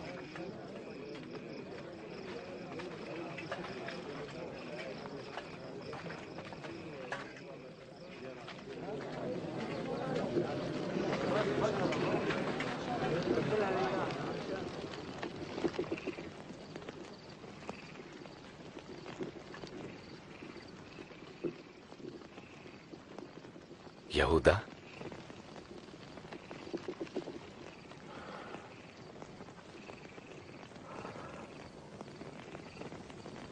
क्या तुम चुंबन लेकर मुझे पकड़वा रहे हो? प्रभु, क्या इसे तलवार से मार दें?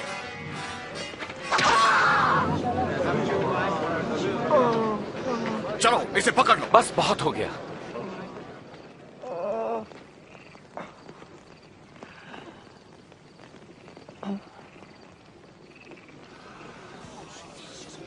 चमत्कार।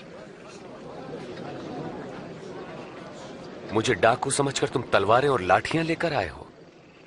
मैं मंदिर में हर दिन तुम्हारे साथ था, तब तुमने मुझे नहीं पकड़ा। ये तुम्हारे सक्रिय होने की घड़ी है, जबकि अंधकार का साम्राज्य है।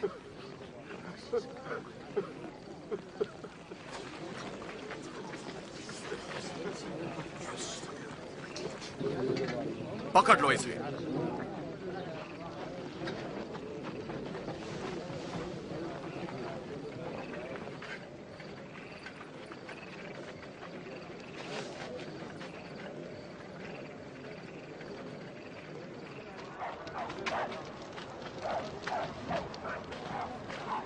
इस पे निगरानी रखो। तब सिपाही उन्हें पकड़कर आंगन में लाए और यहूदियों का राजा कहकर उनका ठट्टा करने लगे। अरे राजा के कपड़े तो देखो। बता, अब क्या होने वाला है? क्या तू हमें बचाएगा? ओ महाराज, क्या तू बचाएगा? ये मनुष्य भी यीशु के साथ था? बहन, मैं तो उसे जानता तक नहीं। मैंने दोनों को साथ देखा है।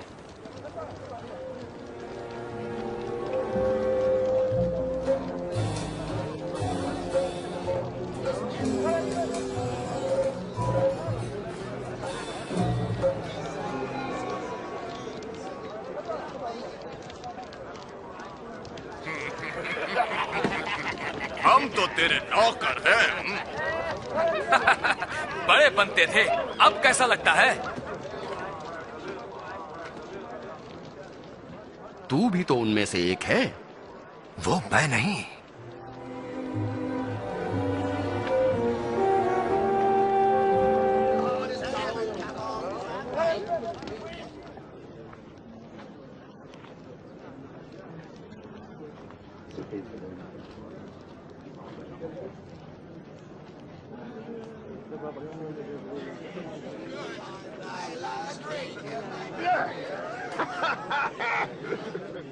इसमें कोई शक नहीं कि ये मनुष्य यीशु के साथ था, क्योंकि ये भी गलील से ही है। अरे होगा।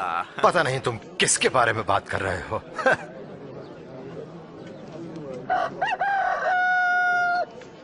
प्रभु यीशु ने मुड़कर सीधे पतरस को देखा। तब पतरस को यीशु की वो बात याद आई कि आज मुर्गे की बांग देने से पहले तुम 3 बार मेरा इनकार करोगे।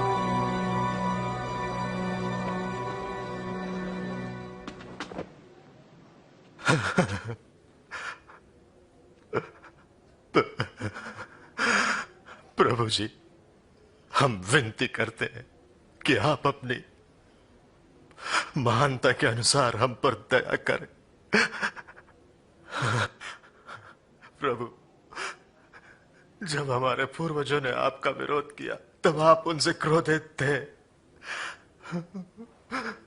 फिर भी उनका नाश नहीं किया, परंतु क्षमा किया। आपने अपने प्रेम, वाचा तथा विश्वास योग्यता के कारण उन्हें क्षमा कर दिया।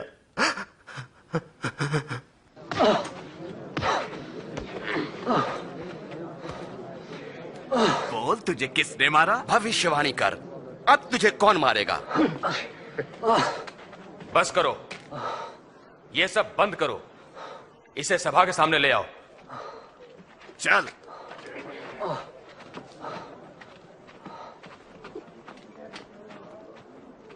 प्रभु यीशु से पूछताछ के लिए धर्म गुरुओं ने एक सभा बुलाई।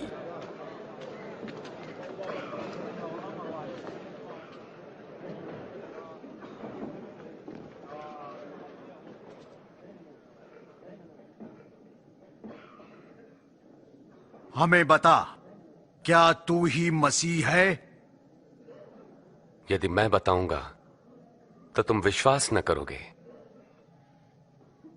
यदि मैं तुमसे प्रश्न पूछूं तब तुम उत्तर न दे सकोगे।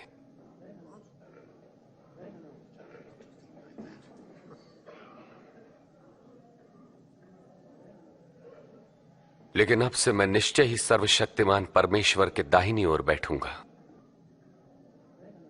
तो क्या तू परमेश्वर पुत्र है? हां, मैं हूं। किसने से ये कहने का अधिकार दिया है?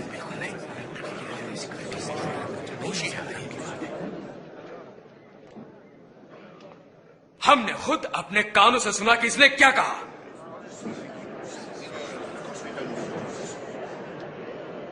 हम इसे पिलातुस के पास ले जाएंगे। हाँ, इसे ले चलो।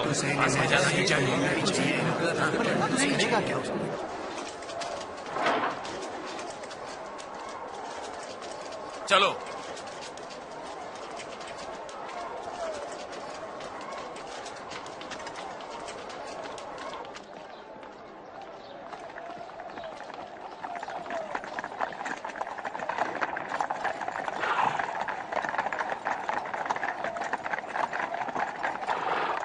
और वे प्रभु यीशु को क्रूर रोमी शासक पिलातुस के पास ले गए, जो हजारों को क्रूस पर चढ़ाने के लिए जिम्मेदार था। इतनी सुबह सुबह तुम लोग मुझसे क्या चाहते हो? हमने इसे लोगों को बहकाते हुए पकड़ा है। इसने मंदिर के बाजार में खलबली मचा दी। इसकी सजा क्या होगी? इसे दंड दो। मैं इस मनुष्य में दंड देने योग्य कोई अपराध नहीं पाता। हमने इसे दोषी पाया। रोमी सम्राट को कर देने को मना करता है, मसीह होने का दावा करता है, और राजा भी। राजा? क्या आप यहूदियों के राजा हैं? तुमने खुद कहा। इसने ये सब गलील में आरंभ किया था, अब यहां भी आ पहुंचा है। गलील में? क्या ये मनुष्य गलीली है? ऐसा है तो इसे राजा हेरोदेस को सौंप देना चाहिए। वो अभी भी यरूशलेम में ही है ना? इसे वहां ले जाओ।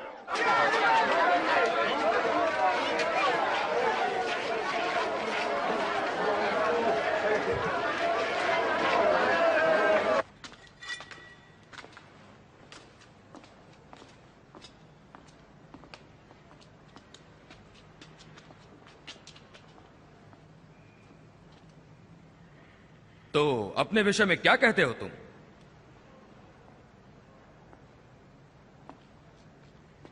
वे कौन है जिन्हें तुम अपना शिष्य कहते हो?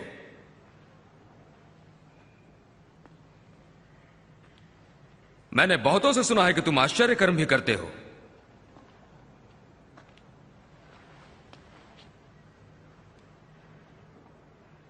फिर मेरे लिए भी कुछ करो। महाराज, ये सभी लोगों को बहका रहा है और अपने आप को राजा कहता है। ये मनुष्य राजा?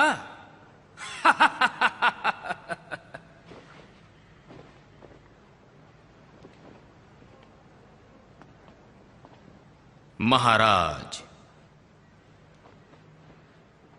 इसे खूब पीटो।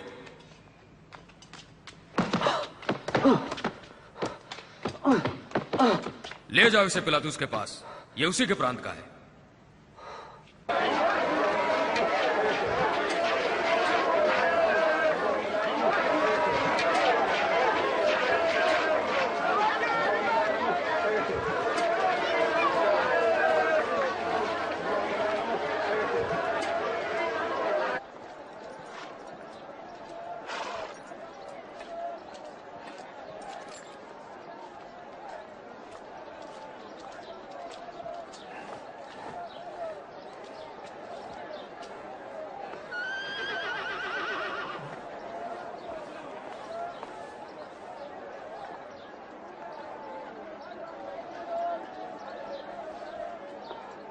इस व्यक्ति ने मृत्युदंड के योग्य कोई अपराध नहीं किया।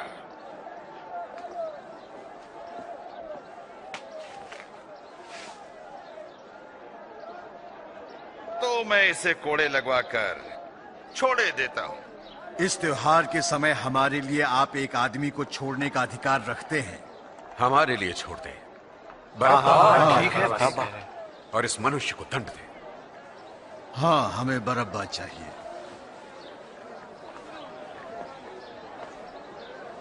इसे क्रूस पर चढ़ाओ। हाँ, इसे क्रूस पर चढ़ाओ। तुम इसे कोड़े लगाओ।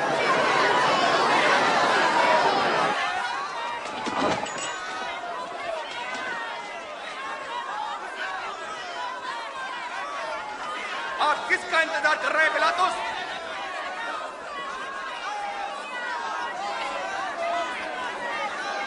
ये यीशु है।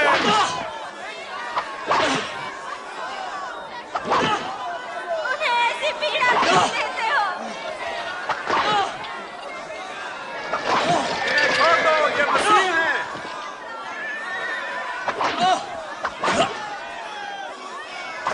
ये निर्दोष है।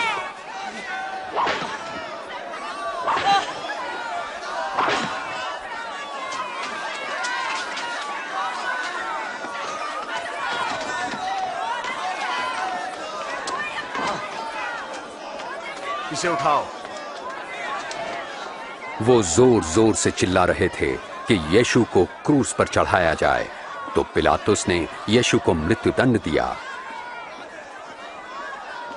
बदले में हत्या और दंगे के लिए बंदी बरअब्बा को रिहा कर दिया गया और क्रूस पर चढ़ाने के लिए यीशु को उनके हवाले कर दिया।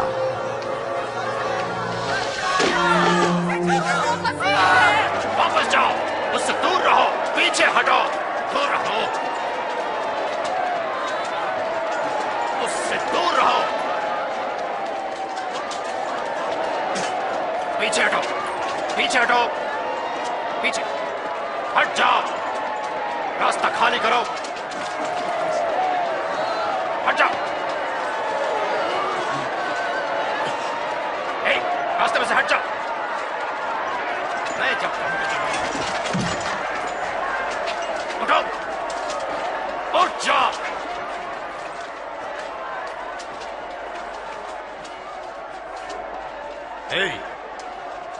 क्या नाम है तुम्हारा? हजूर, मुझे शमौन कुरैनी कहते हैं। इधर आओ तुम।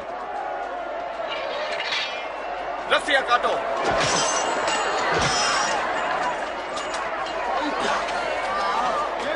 तुम उसे उठाओ, तुम आगे चलो।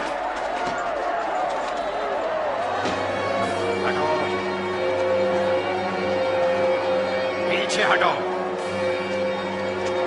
छोड़ो उसे।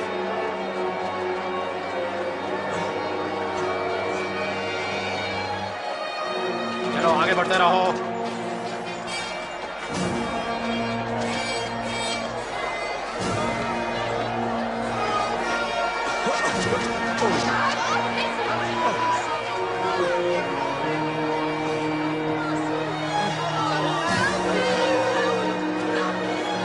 हटो, पीछे हटो।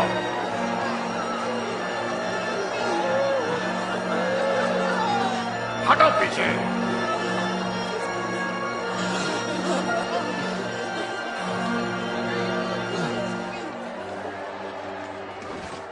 हम आपके लिए रोते हैं प्रभु जी, इसे पीजिए प्रभु जी। पी लीजिए प्रभु जी।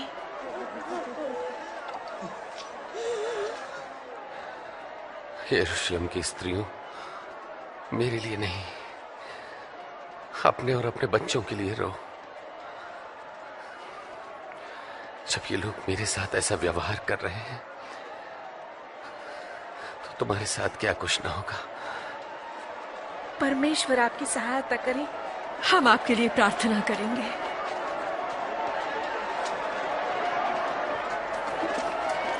चलो, यहां खड़े रहो, चलते रहो, जल्दी जल्दी।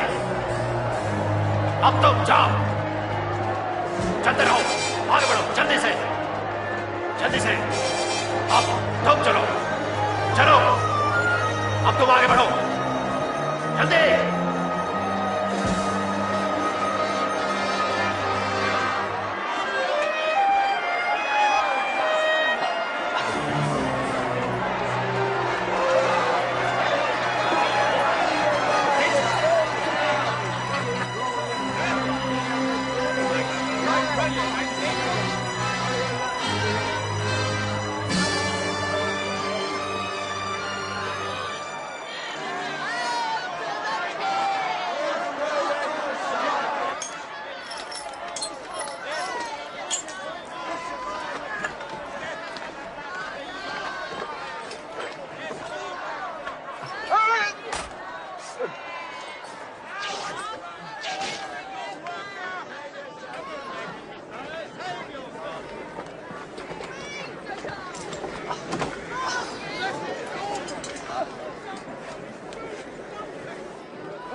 अपना काम करते रहो।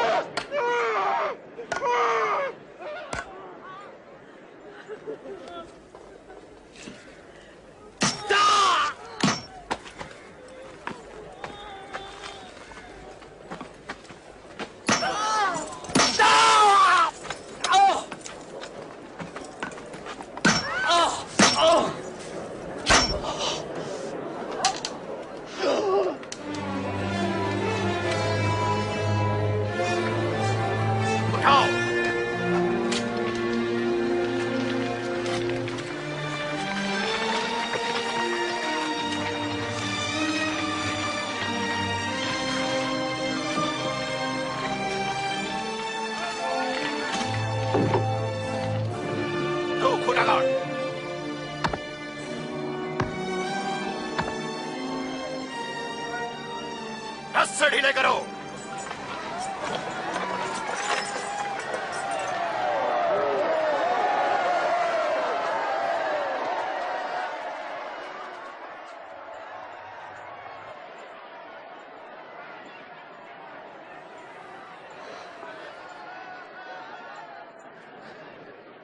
हे पिता, इन्हें क्षमा कर, ये नहीं जानते कि क्या करते हैं।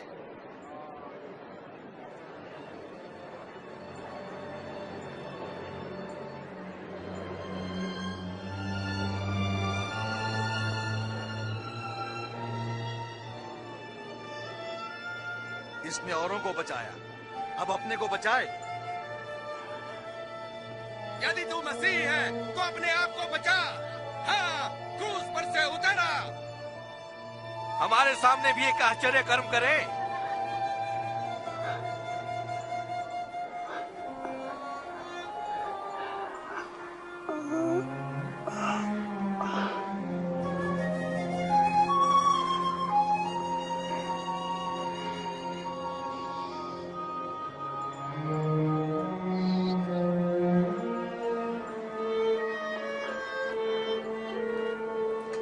और यीशु को क्रूस पर 2 चोरों के बीच लटकाया गया।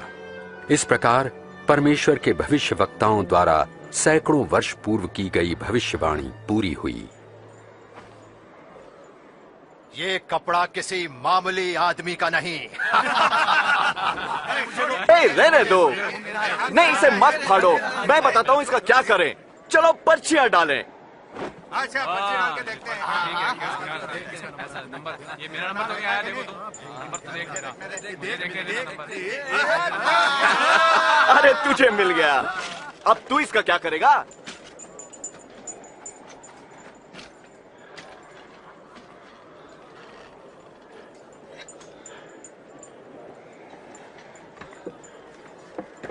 उनके सिर के ऊपर एक तख्ती लटकाई गई जिस पर लिखा था, ये यहूदियों का राजा है।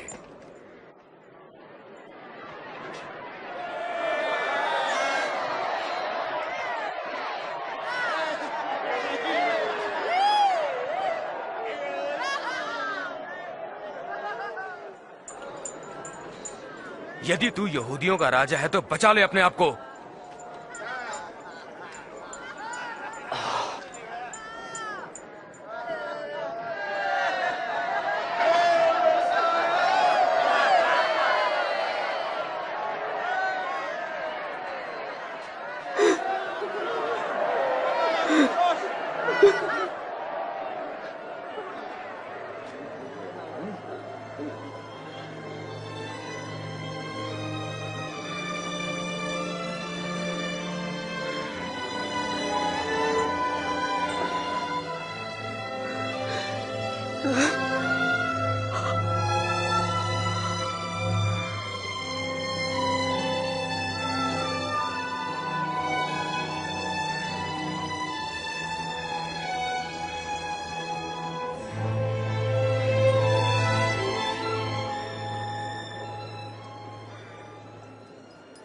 क्यों?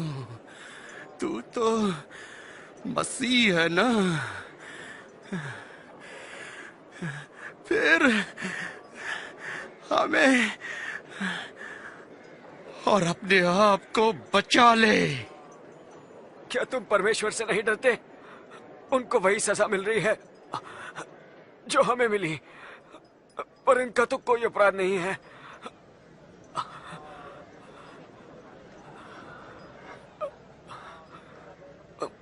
मुझे याद रखना यीशु जी, जब आप अपने राज्य में आएंगे। मैं वचन देता हूं कि तुम आज ही स्वर्ग में होगे मेरे साथ।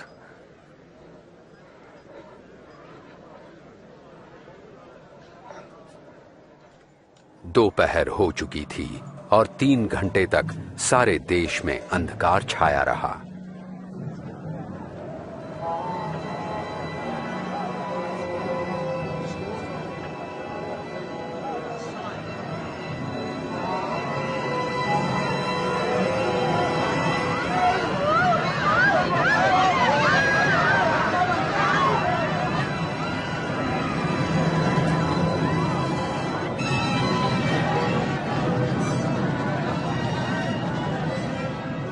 और मंदिर का पर्दा ऊपर से लेकर नीचे तक हट गया।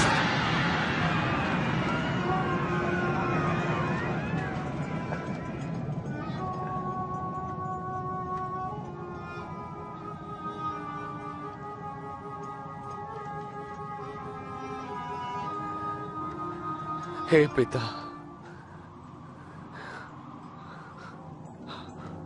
आपके हाथों में मैं अपनी आत्मा सौंपता हूं।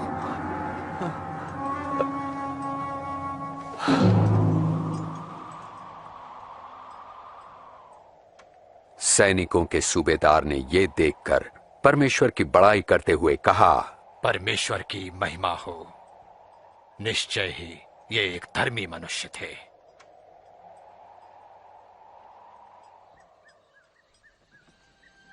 धार्मिक सभा के एक नेक सदस्य अरमतिया के यूसुफ ने, जो इस कार्य से सहमत नहीं था, जाकर पिलातुस से अनुमति ली कि प्रभु यीशु की लोथ को विश्राम के दिन से पहले ही कब्र में रखा जा सके।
क्षमा कीजिए, हम प्रभु की लोथ के पीछे पीछे आ रहे थे।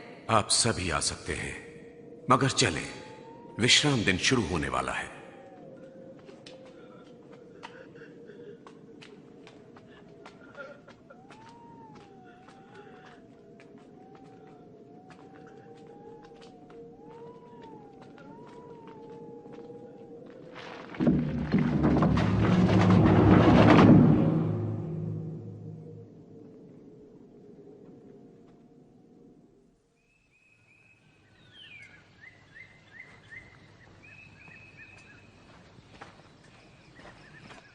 रविवार की सुबह तड़के ही स्त्रियां सुगंधित वस्तुएं तैयार करके कब्र पर आईं।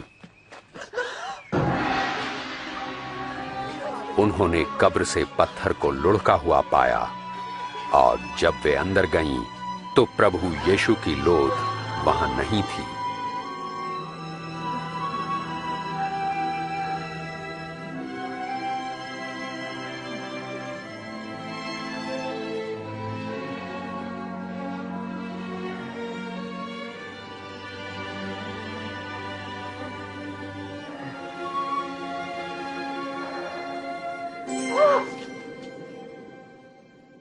तुम जीवित को मरे हुओं में क्यों ढूंढती हो?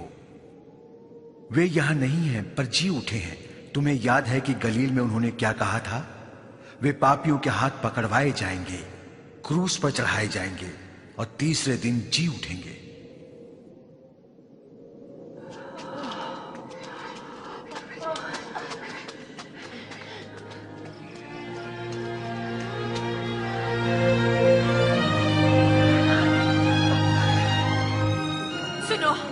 कब्र का पत्थर लुढ़का हुआ था। हम अंदर गए पर हमारे प्रभु का शव वहां नहीं है। क्या प्रभु का शव नहीं है? और दो मनुष्य हमें दिखे, स्वर्गदूत चमकते सूर्य समान, और हमसे ये कहा, तुम जीवित को मृतकों में क्यों ढूंढती हो? ये सच है। विश्वास कीजिए, विश्वास कीजिए। हमने उनको देखा, आप भी जाकर देखें, कब्र खाली है, प्रभु वहां नहीं है। पतरस, आप हमारा विश्वास करें।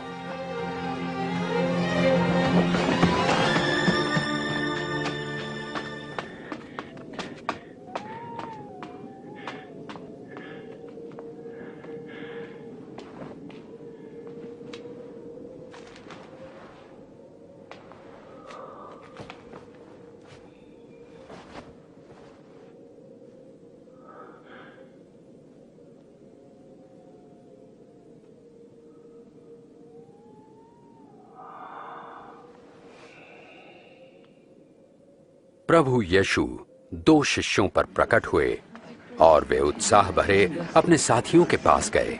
प्रभु सच में जी उठे हैं, वे पतरस को दिखाई दिए। हम जब रास्ते में थे उन्हें नहीं पहचान सके, पर रोटी तोड़ने पर ही हमने उन्हें पहचाना। इम्माउस में वे वहां कैसे पहुंच गए?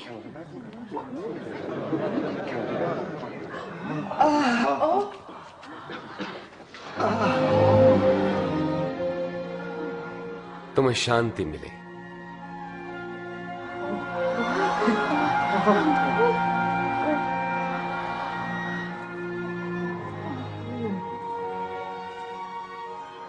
तुम क्यों इतनी चिंतित हो? तुम्हारे मन में शंका क्यों उठ रही है? देखो मेरे हाथ और मेरे पांव और जान लो कि ये मैं ही हूं। मुझे छुओ तो पहचान लोगे, क्योंकि आत्मा के हड्डी और मांस नहीं होता जैसा मुझ में देखते हो। मैं यही बातें तो करता था जब तुम्हारे साथ था, कि मेरे विषय में मूसा की व्यवस्था, भविष्यवक्ता के लेखों और भजन संहिता में लिखा सब पूरा होना था। यही तो लिखा है कि मसीह को दुख उठाना और तीसरे दिन मृतकों में से जी उठना है। उनके नाम से पश्चाताप और पाप क्षमा का संदेश यरूशलेम से लेकर सारे संसार में प्रचारित किया जाएगा। तुम इन सब बातों के साक्षी हो और मैं स्वयं अपने पिता का वचन तुम्हारे लिए पूरा करूंगा। स्वर्ग से सामर्थ्य पाने तक यरूशलेम में ही प्रतीक्षा करते रहना।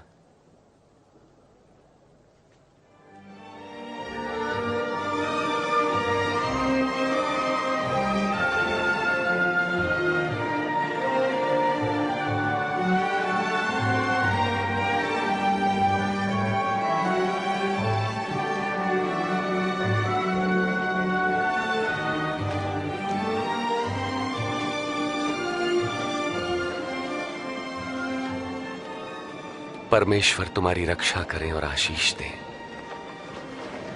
स्वर्ग और पृथ्वी का सारा अधिकार मुझे दिया गया है, इसलिए जाकर सब जातियों के लोगों को शिष्य बनाओ और उन्हें पिता, पुत्र और पवित्र आत्मा के नाम से बपतिस्मा दो और उन्हें सब बातें जो मैंने तुम्हें आज्ञा दी हैं मानना सिखाओ।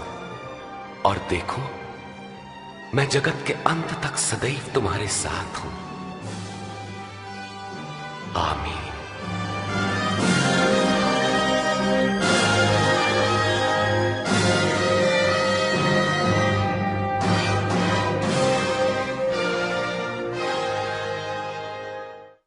जो यीशु के शिष्य बनने का निर्णय लेते हैं वे यीशु के साथ अपने संबंध की शुरुआत इन शब्दों के इस्तेमाल से कर सकते हैं। पिता परमेश्वर, आप धर्मी हैं। मैं धन्यवाद देता हूं कि आप मुझसे प्रेम करते हैं। मुझे इस बात का पछतावा है कि मैंने आपकी आज्ञाओं को नहीं माना और आपके विरुद्ध पाप किया। मैं धन्यवाद देता हूं कि आपने यीशु को क्रूस पर मेरी जगह मरने के लिए भेजा और वो तीसरे दिन जी उठा। मैं धन्यवाद देता हूं कि उसने मेरे बदले मेरे पापों का दंड सहा। मैं आपके मार्ग पर चलना चाहता हूं और यीशु को अपना उद्धारकर्ता और अपने प्रभु के रूप में ग्रहण करना चाहता हूं। मैं धन्यवाद देता हूं कि आपने मेरे पापों को क्षमा किया है और हमेशा के लिए आपके साथ आपके राज्य में रहने के लिए द्वार खोल दिया है। मैं विनती करता हूं कि अपनी पवित्र आत्मा मुझे दे ताकि वो मेरे साथ रहे और मुझे आपका मार्ग दिखाए। वो मुझे सामर्थ्य दे ताकि मैं अपने पूरे मन से आपसे प्रेम रख सकूं, ताकि मैं ऐसा जीवन जीऊं जो आपको पसंद हो और इस दुनिया में हर जगह लोग आपकी स्तुति करें। आमीन। यीशु ने अपने शिष्यों के बारे में कहा, मेरी भेड़ें मेरा शब्द सुनती हैं और मैं उन्हें जानता हूं और वो मेरे पीछे चलती हैं। यीशु के शिष्य आपस में मिलते हैं, वो हर रोज उससे बातें करते हैं, उसके वचन को पढ़ते हैं, वो हमेशा उसका अनुसरण करते हैं और दूसरों को भी उसके बारे में बताते हैं। यीशु उनका मार्गदर्शन करता है और परमेश्वर के आत्मा के द्वारा जो उनके हृदय में रहता है उन्हें सामर्थ्य प्रदान करता है। हमेशा उस बात को अपने मन में याद रखें जो उसने स्वर्ग पर जाते समय कही थी। परमेश्वर ने मुझे स्वर्ग और पृथ्वी का अधिकार दिया है। विश्वास रखो, मैं हमेशा तुम्हारे साथ इस जगत के अंत तक हूं।